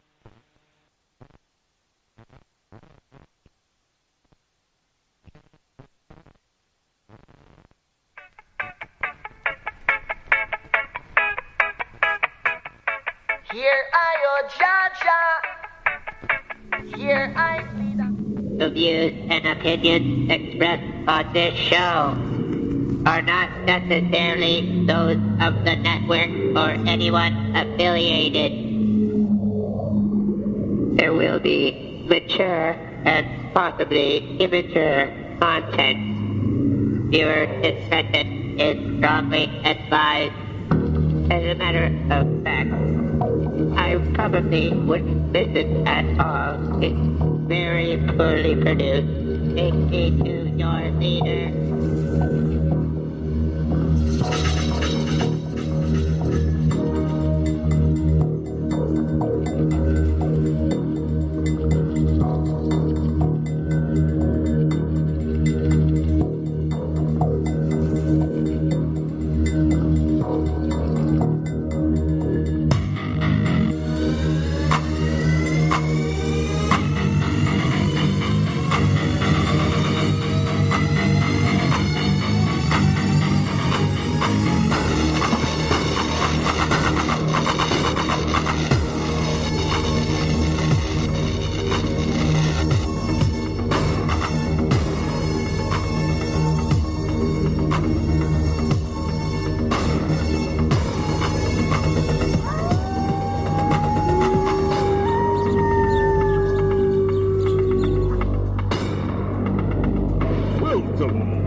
Monster Castle Radio Show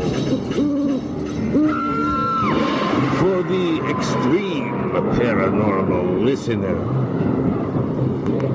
And here is your host, the Wolfman Mike.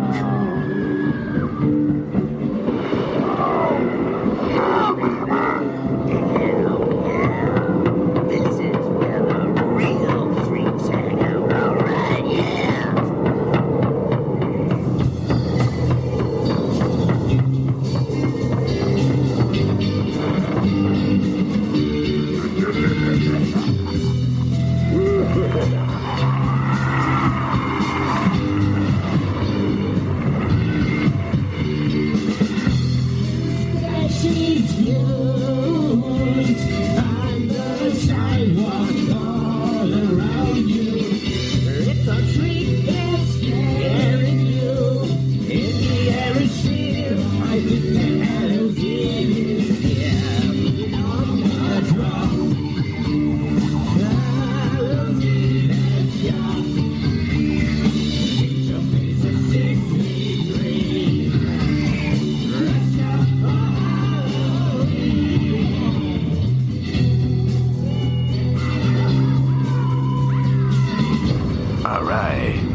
Special Monster Castle, special surprise guest from Eric.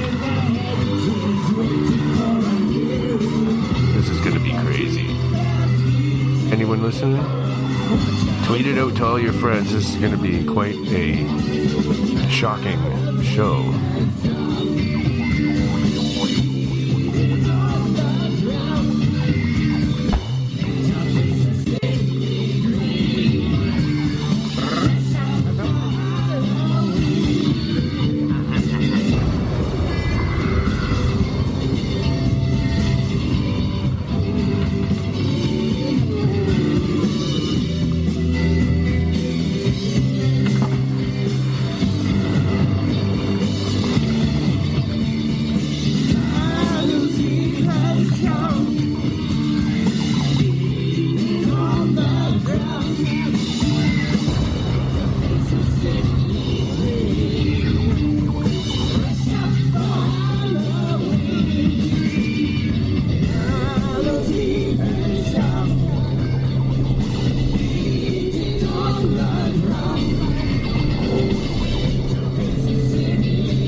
And we are here. All right. Big, long intro there for you. Okay, hang on. This is serious stuff today, man. This is not about spaghetti, Adam. I'm sorry. We'll talk about spaghetti some other time. How you doing, Eric? Yeah, Adam's mind is. We're gonna blow it to the point where he may not ever stutter again after this show. Yeah, and it might feel like spaghetti. But yeah, his brain will be spaghetti by the time we're done with our guest tonight. I know mine's already. Just oh my gosh. Just anticipating. Right. Okay. Looking for something here. Okay, hang on a second. Do you want to just get it right? We're done with our guest. Hold on, sorry. I gotta turn that off. Hold on a second. My bad. Oh my God. Okay, yeah, I've already got some people in the chat room that I tweeted out to. So yeah, that lady Karen's a friend of mine from Los Angeles. Okay. Here we go. Hi, Karen. Karen, how you doing? Karen's awesome. She knows what's up. Bruce May, you are the next guest on Monster Castle Paranormal. Come on down. All right.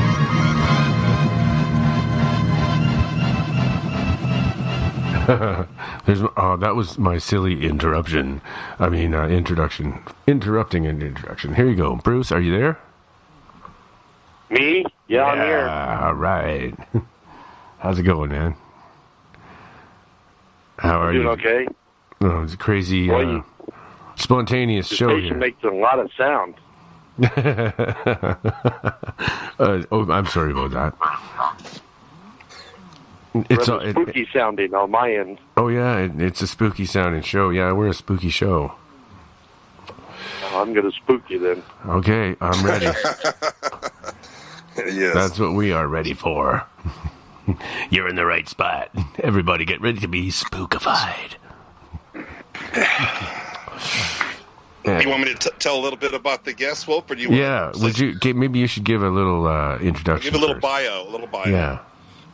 Okay, so let's see. This was about a month ago, right? Bruce, wasn't it about a month ago that we were in San Francisco at the UFO conference there? Yes, at the UFO Con. UFO Con, and there was other guests. Bruce was given the opportunity to speak at the conference. I met him there. I was there with Dave Cruz from Beyond the Strange, and his wife Debbie were there. We were doing live broadcasts. David Adair was there. George Norrie was there. Jason Quitt was there. I mean, there was it was a lot of great speakers. And so we were sitting that night. We arrived. Dave Cruz and I and his wife were sitting at the restaurant there. They have a restaurant there at the right near the airport. I think was it the Hyatt, I believe, or was it the Holiday Inn? I can't remember the name. Holiday Inn. Holiday Inn. So we're sitting in the bar restaurant at the Holiday Inn, and I'm talking with Dave.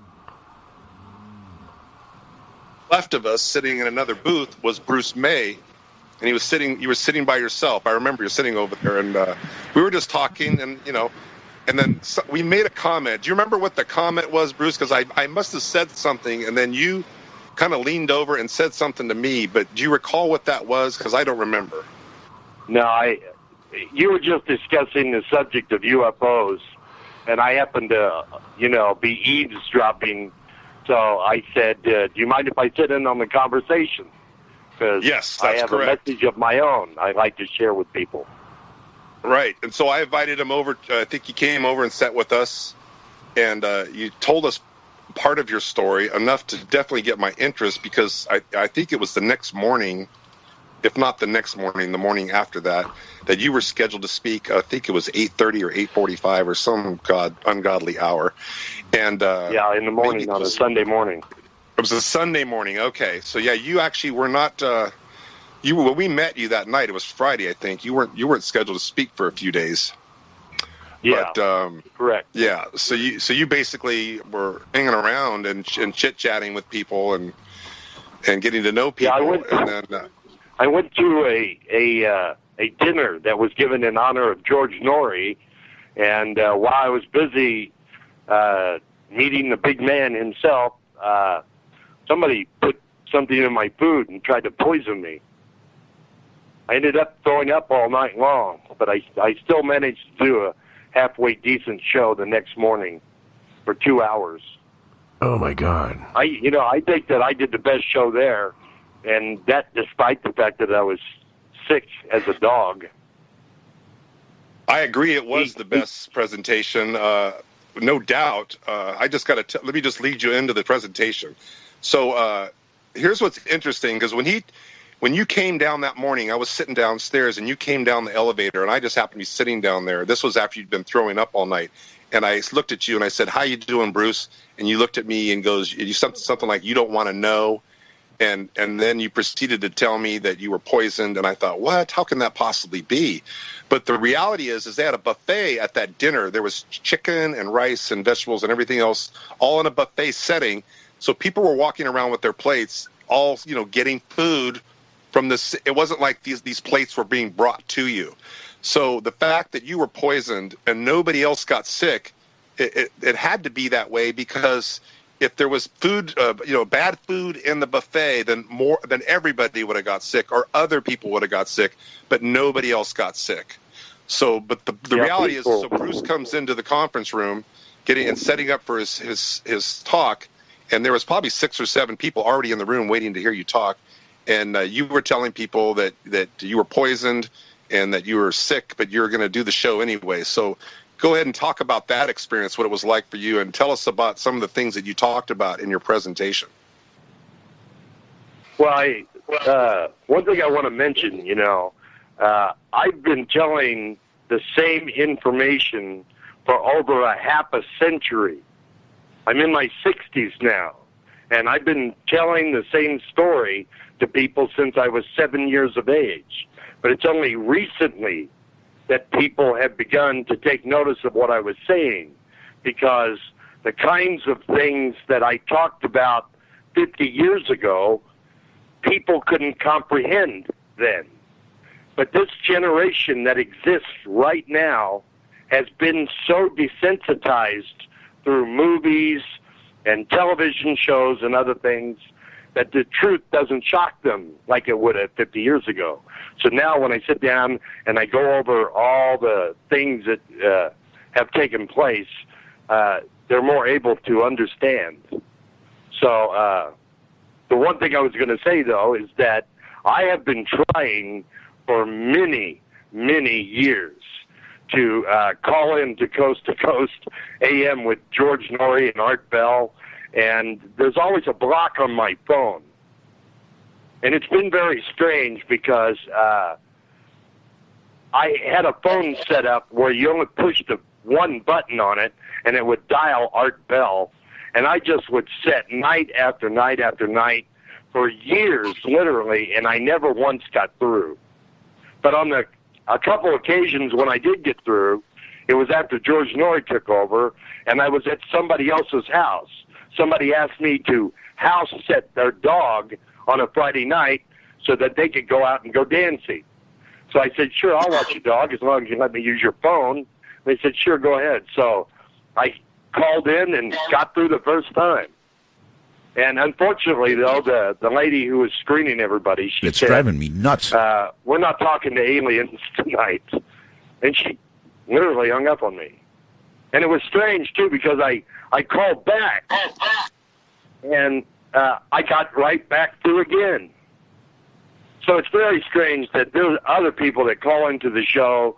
They call in, 3 to 5 times a week, and they always get through, but I have never once got through because somebody in the government does not want my story told, because I'm the real thing.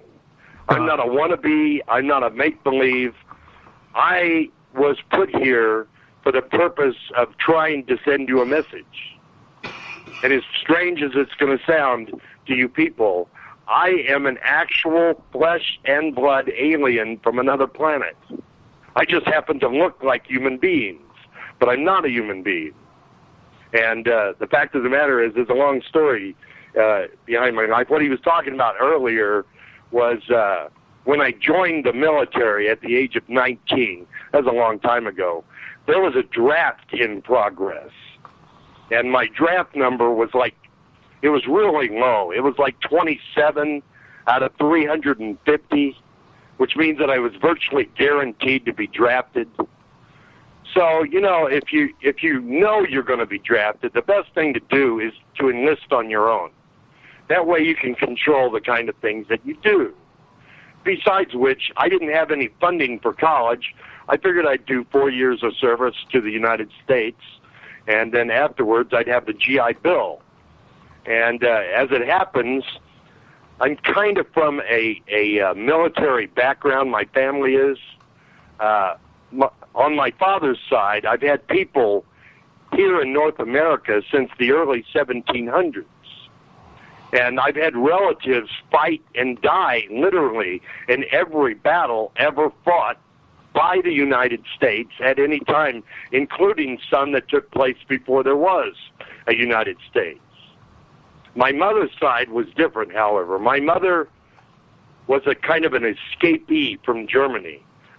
My grandmother and their 4 kids were sent to the United States because my mother was a Jew. My grandfather saw what was coming down, so he sent his wife and kids to the United States. And as it happens, he had 2 boys and 2 girls, and his 2 boys, which were named Leslie and Clifford Raridan, they joined the United States military and volunteered to go fight Nazi Germany. And they were in tank battalions. And as it happens, Clifford Raridan was at the Battle of the Bulge, and he stopped an entire German armored division dead in its tracks, almost single-handedly, because he was a Jew and because he got mad because he saw Germans shooting Americans in the back as they were trying to retreat. So he just decided, all right, you want to fight? I'll give you a fight you won't even believe.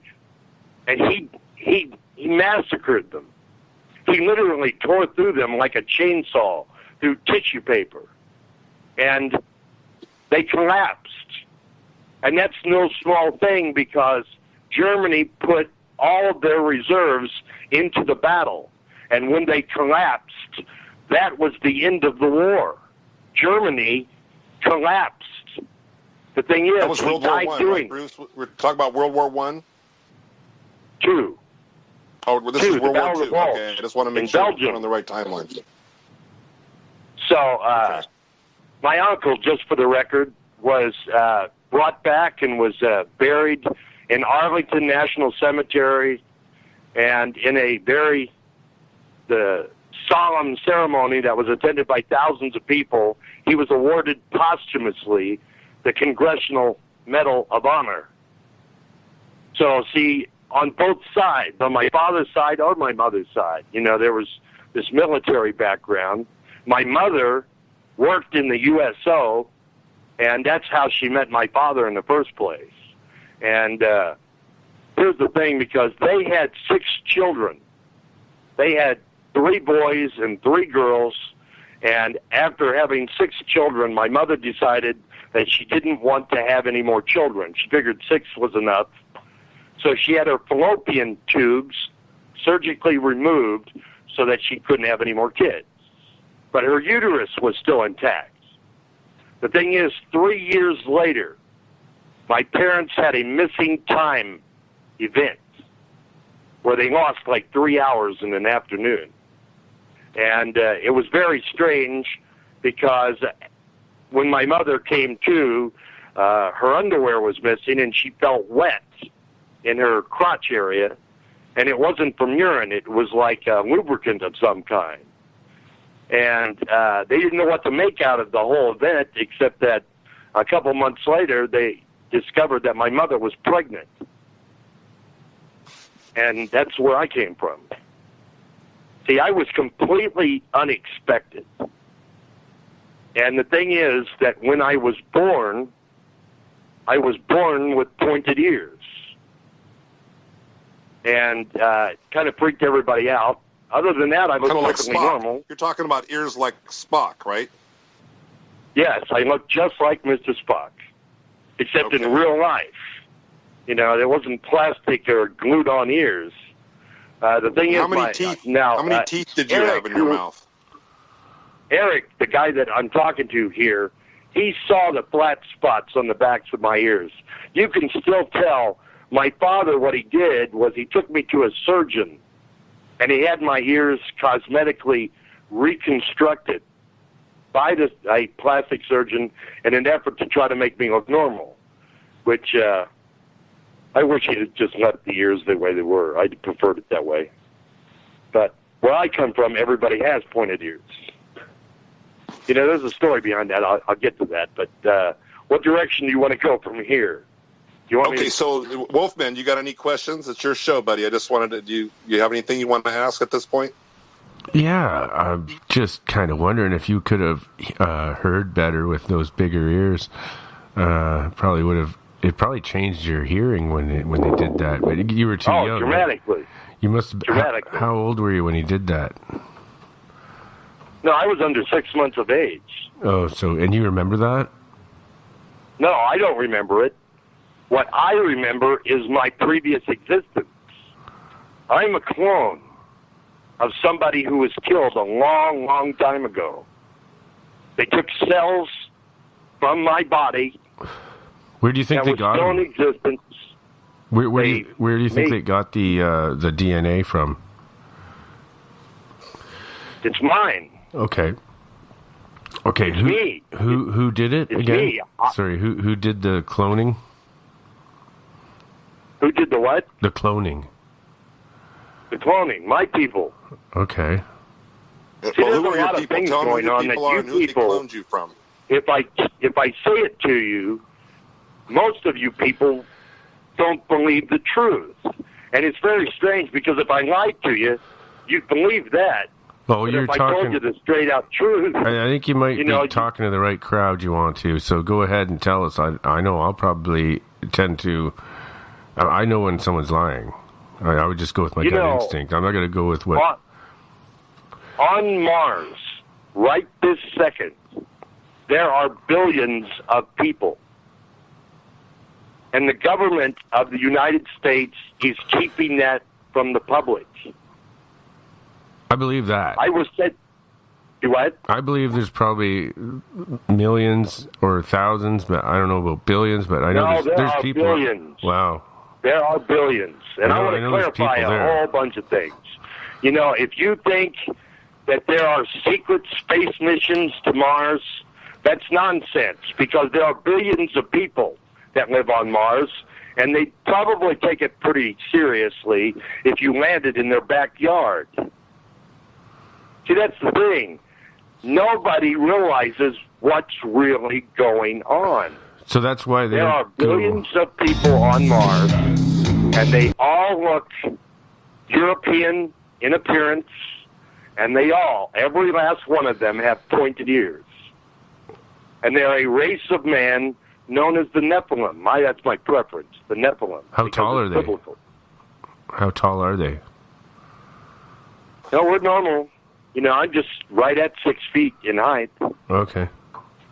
Now, I know that I know about the giants thing, but you know what people don't understand is that when we started intermarrying and interbreeding with humans, the children, there was a lot of birth defects. And we had children that, because of the lack of gravity on the earth, would just shoot up. You know, and you get these guys that would be anywhere from 8, 9, 10 feet in height, and they'd have 2 sets of teeth in their mouth. Okay, wait a minute. Back up. You said the gravity, I thought the gravity was actually less on Mars. No, we're not from Mars. Oh, okay. No, see, there's the thing. Mars has no indigenous animal life forms. Mars has a lot of microbial life, but it never got past that phase. Our race is from a planet that was in the 5th orbit, in between Mars and Jupiter, where the asteroid belt is today. What do they call it? That asteroid. What planet was it called? Do you know what it's Well, it loses something in the translation, but it was simply called the planet water. Wow. Or if you want to go with the Sumerian term, you could call it Kemet, I've heard which is actually the Sumerian word for water. Wow. See, there were two planets in this star system that gave birth to life. One was named Earth, the other was named water. The story is plausible. I got to say, wait till you hear. Let him go, because it's right. going to add up. It's like a massive puzzle, and as he puts the pieces down, the picture becomes very clear. But I just want to clarify. So, going back to, could you touch back on a clone of Orion, correct? And your father or your grandfather was Poseidon. Can you touch on that first, so we can kind of get that picture in our mind? All right. Yeah. No, that's my real name. My real name is Orion. My father was the most famous admiral that ever lived. His name was Grand Admiral Poseidon. My uncle, that you call Zeus, he was Supreme Commanding General of the Army. But there's a story behind that. You gotta hear. See, there's things that you can say, like a man was blinded by a woman's beauty. You say that 10, 20 times over a campfire, and suddenly it becomes a story of somebody being blinded. I was reading some of the stuff that was said about me, Orion, and it talks about how Zeus, Hermes, and Poseidon all ejaculated into some kind of bag that they took out of a cow, and they buried it for 10 months, and when they went back 10 months later and dug it up, there was me, baby Orion, which was trying to explain why I was earthborn. But I'm the original. I'm not a wannabe. I'm not a make-believe. You were told thousands and thousands of years ago that in the end days that I would be brought back from the dead. And I am brought back from the dead. And it's really me. They built the pyramids in honor of me. There are 3 volcanoes that are artificial on the surface of Mars that are supposed to represent the belt of Orion. I'm amazed that now that I'm actually here in person, in the flesh, that nobody is really taking notice. But, I've been battling with the United States government for the last 40 years because when I came of age, as I said, I joined the United States Navy, both because my father was my human father was a naval hero of World War II, and because of my original father, my real father, which is Poseidon. So I joined the Navy, and unfortunately, after I got through the initial parts of this, I never got stationed or anything because I was taken into a kind of a court-martial setting, and I was accused of espionage.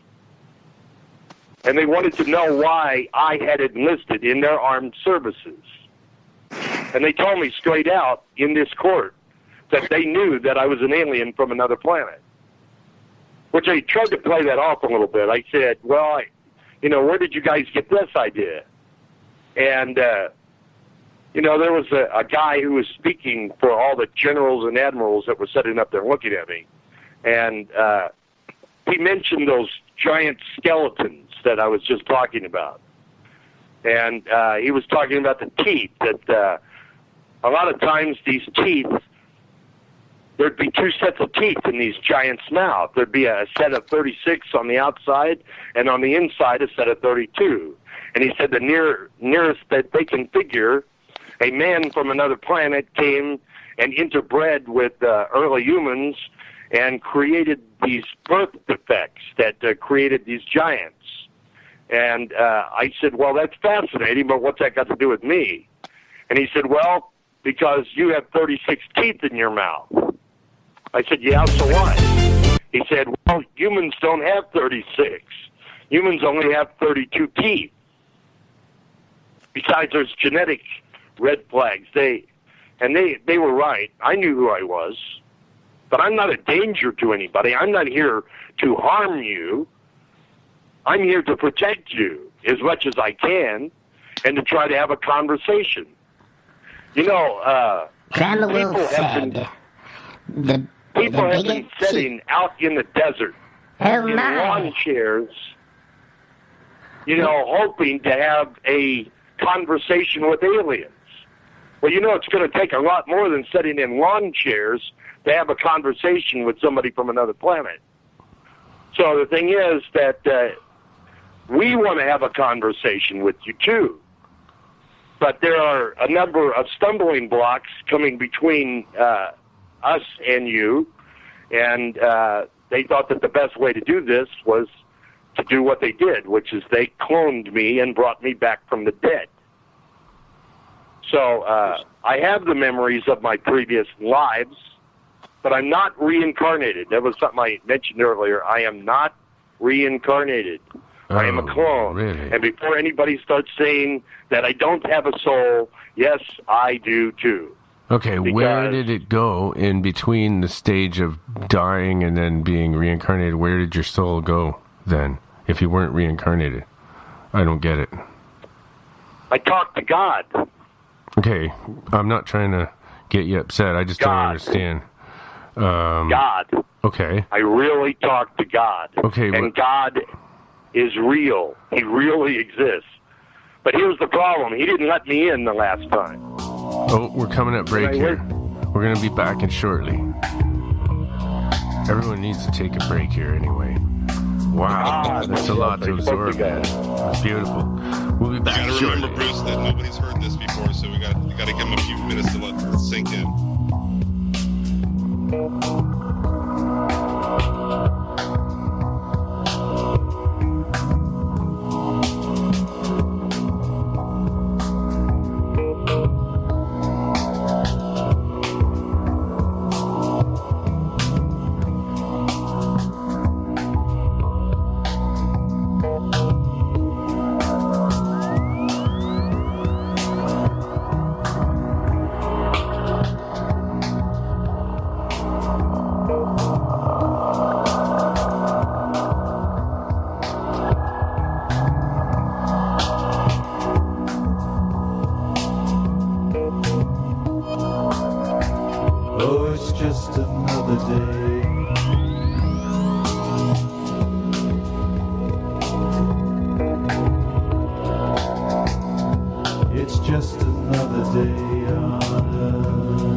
drawing in there, and it's pretty close to what I actually look like today.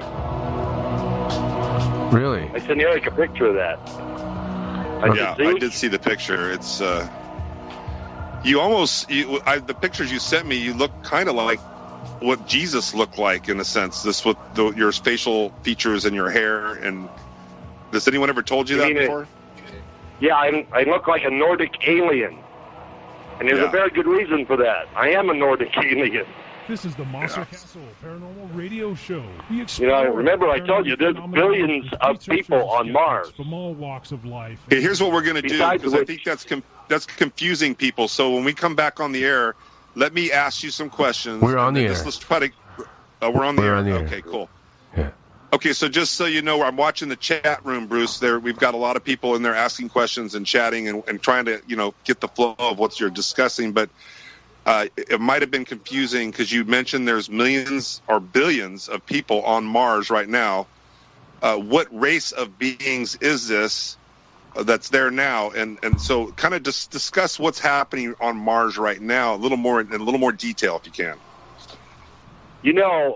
The people that are on Mars, and there are billions, that's with a B, as in like buffalo or kicked in the butt, it's billions. Gotcha.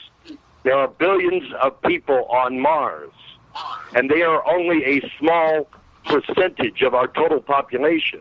We have people today on hundreds of worlds out across the galaxy. Our current population vastly exceeds 111 billion. So, but you are not. Okay, let me jump in real quick. So, Bruce, your planet original planet is not Mars. It just happens to be one of the planets that your people inhabited. Right? Am I correct there? Correct. Okay, what about the moon? Go ahead, Wolfman. What about the moon? Is there inhabitants on the moon? Is that why they stopped the moon missions? Oh, certainly. There are bases all over the backside of the moon. How many people? What's the population there? Probably at least 100,000 servicemen that are on the back of the moon right now. And what breed? But they're not under. What breed are they? They're not under the command of the United States. Yeah, they're under our command. Okay. And are they secret space fleet that everybody keeps talking about? Is it humans? That's not the United States. That's us. Okay, and is there humans with you guys working with you in space? Oh, absolutely. I was trying to explain some of the ins and outs of what's going on.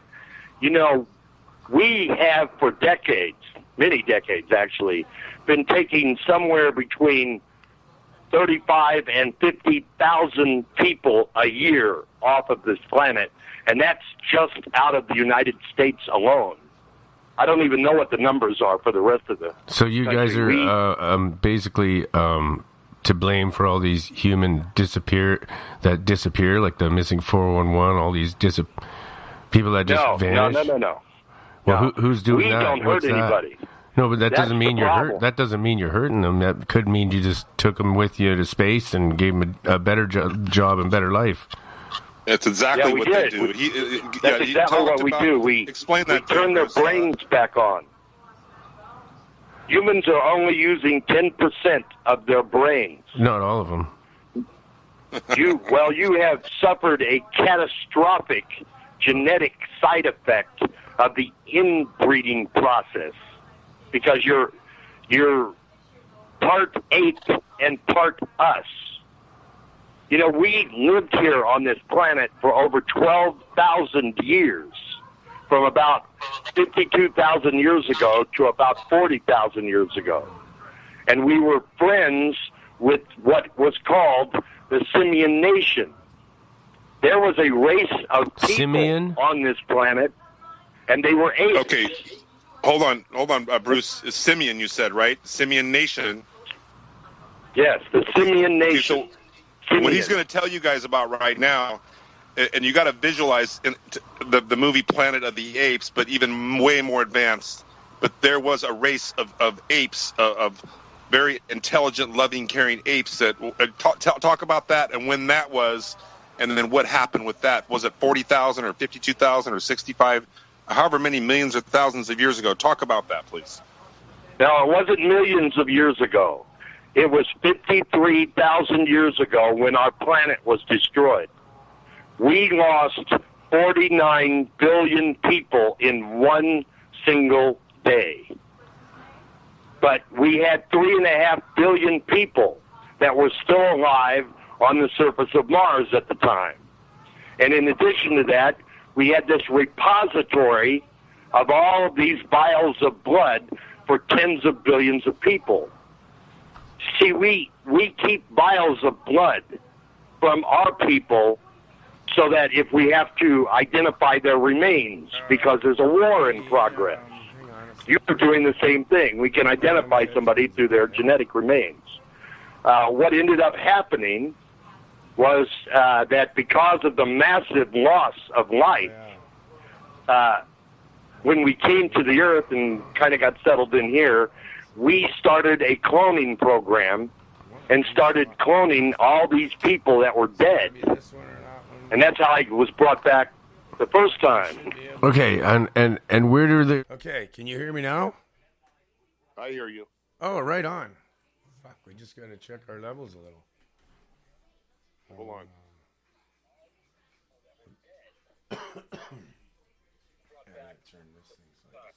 Okay, and where do the... Check. Yep, it's working. It's working. Yeah, yep, right on. on. But it's not loud enough yet. There, that's getting there. Check. It's definitely not loud enough. I gotta be right in that. I gotta eat the microphone. Okay. What, can you? I can hear you pretty good. It's not really blast. I have it full blast, but it's kind of low still. Yeah, you're a little low too. I gotta see if the phone's turned up all the way. I'm gonna tweet this out. Then I'll let everybody know where. Okay.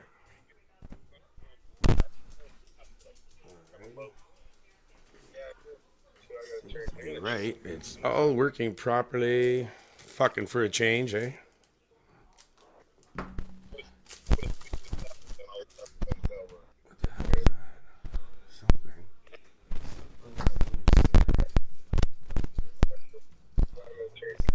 It's all working properly.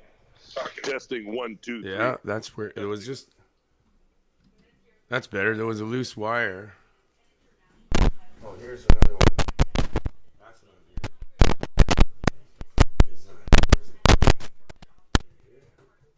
Oh, now it's getting. I'm just trying to set. I don't want loose connections there. Check. Oh, that's good there. Can you test your end? No, it's scratchy now. Hear it? Oh, that was because I was messing with wires.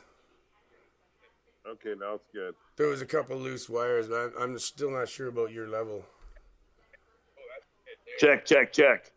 Oh, wow. Was that Eric? That was me. What? Yeah. Check. I got you a little louder here now. Let's try that again. Check.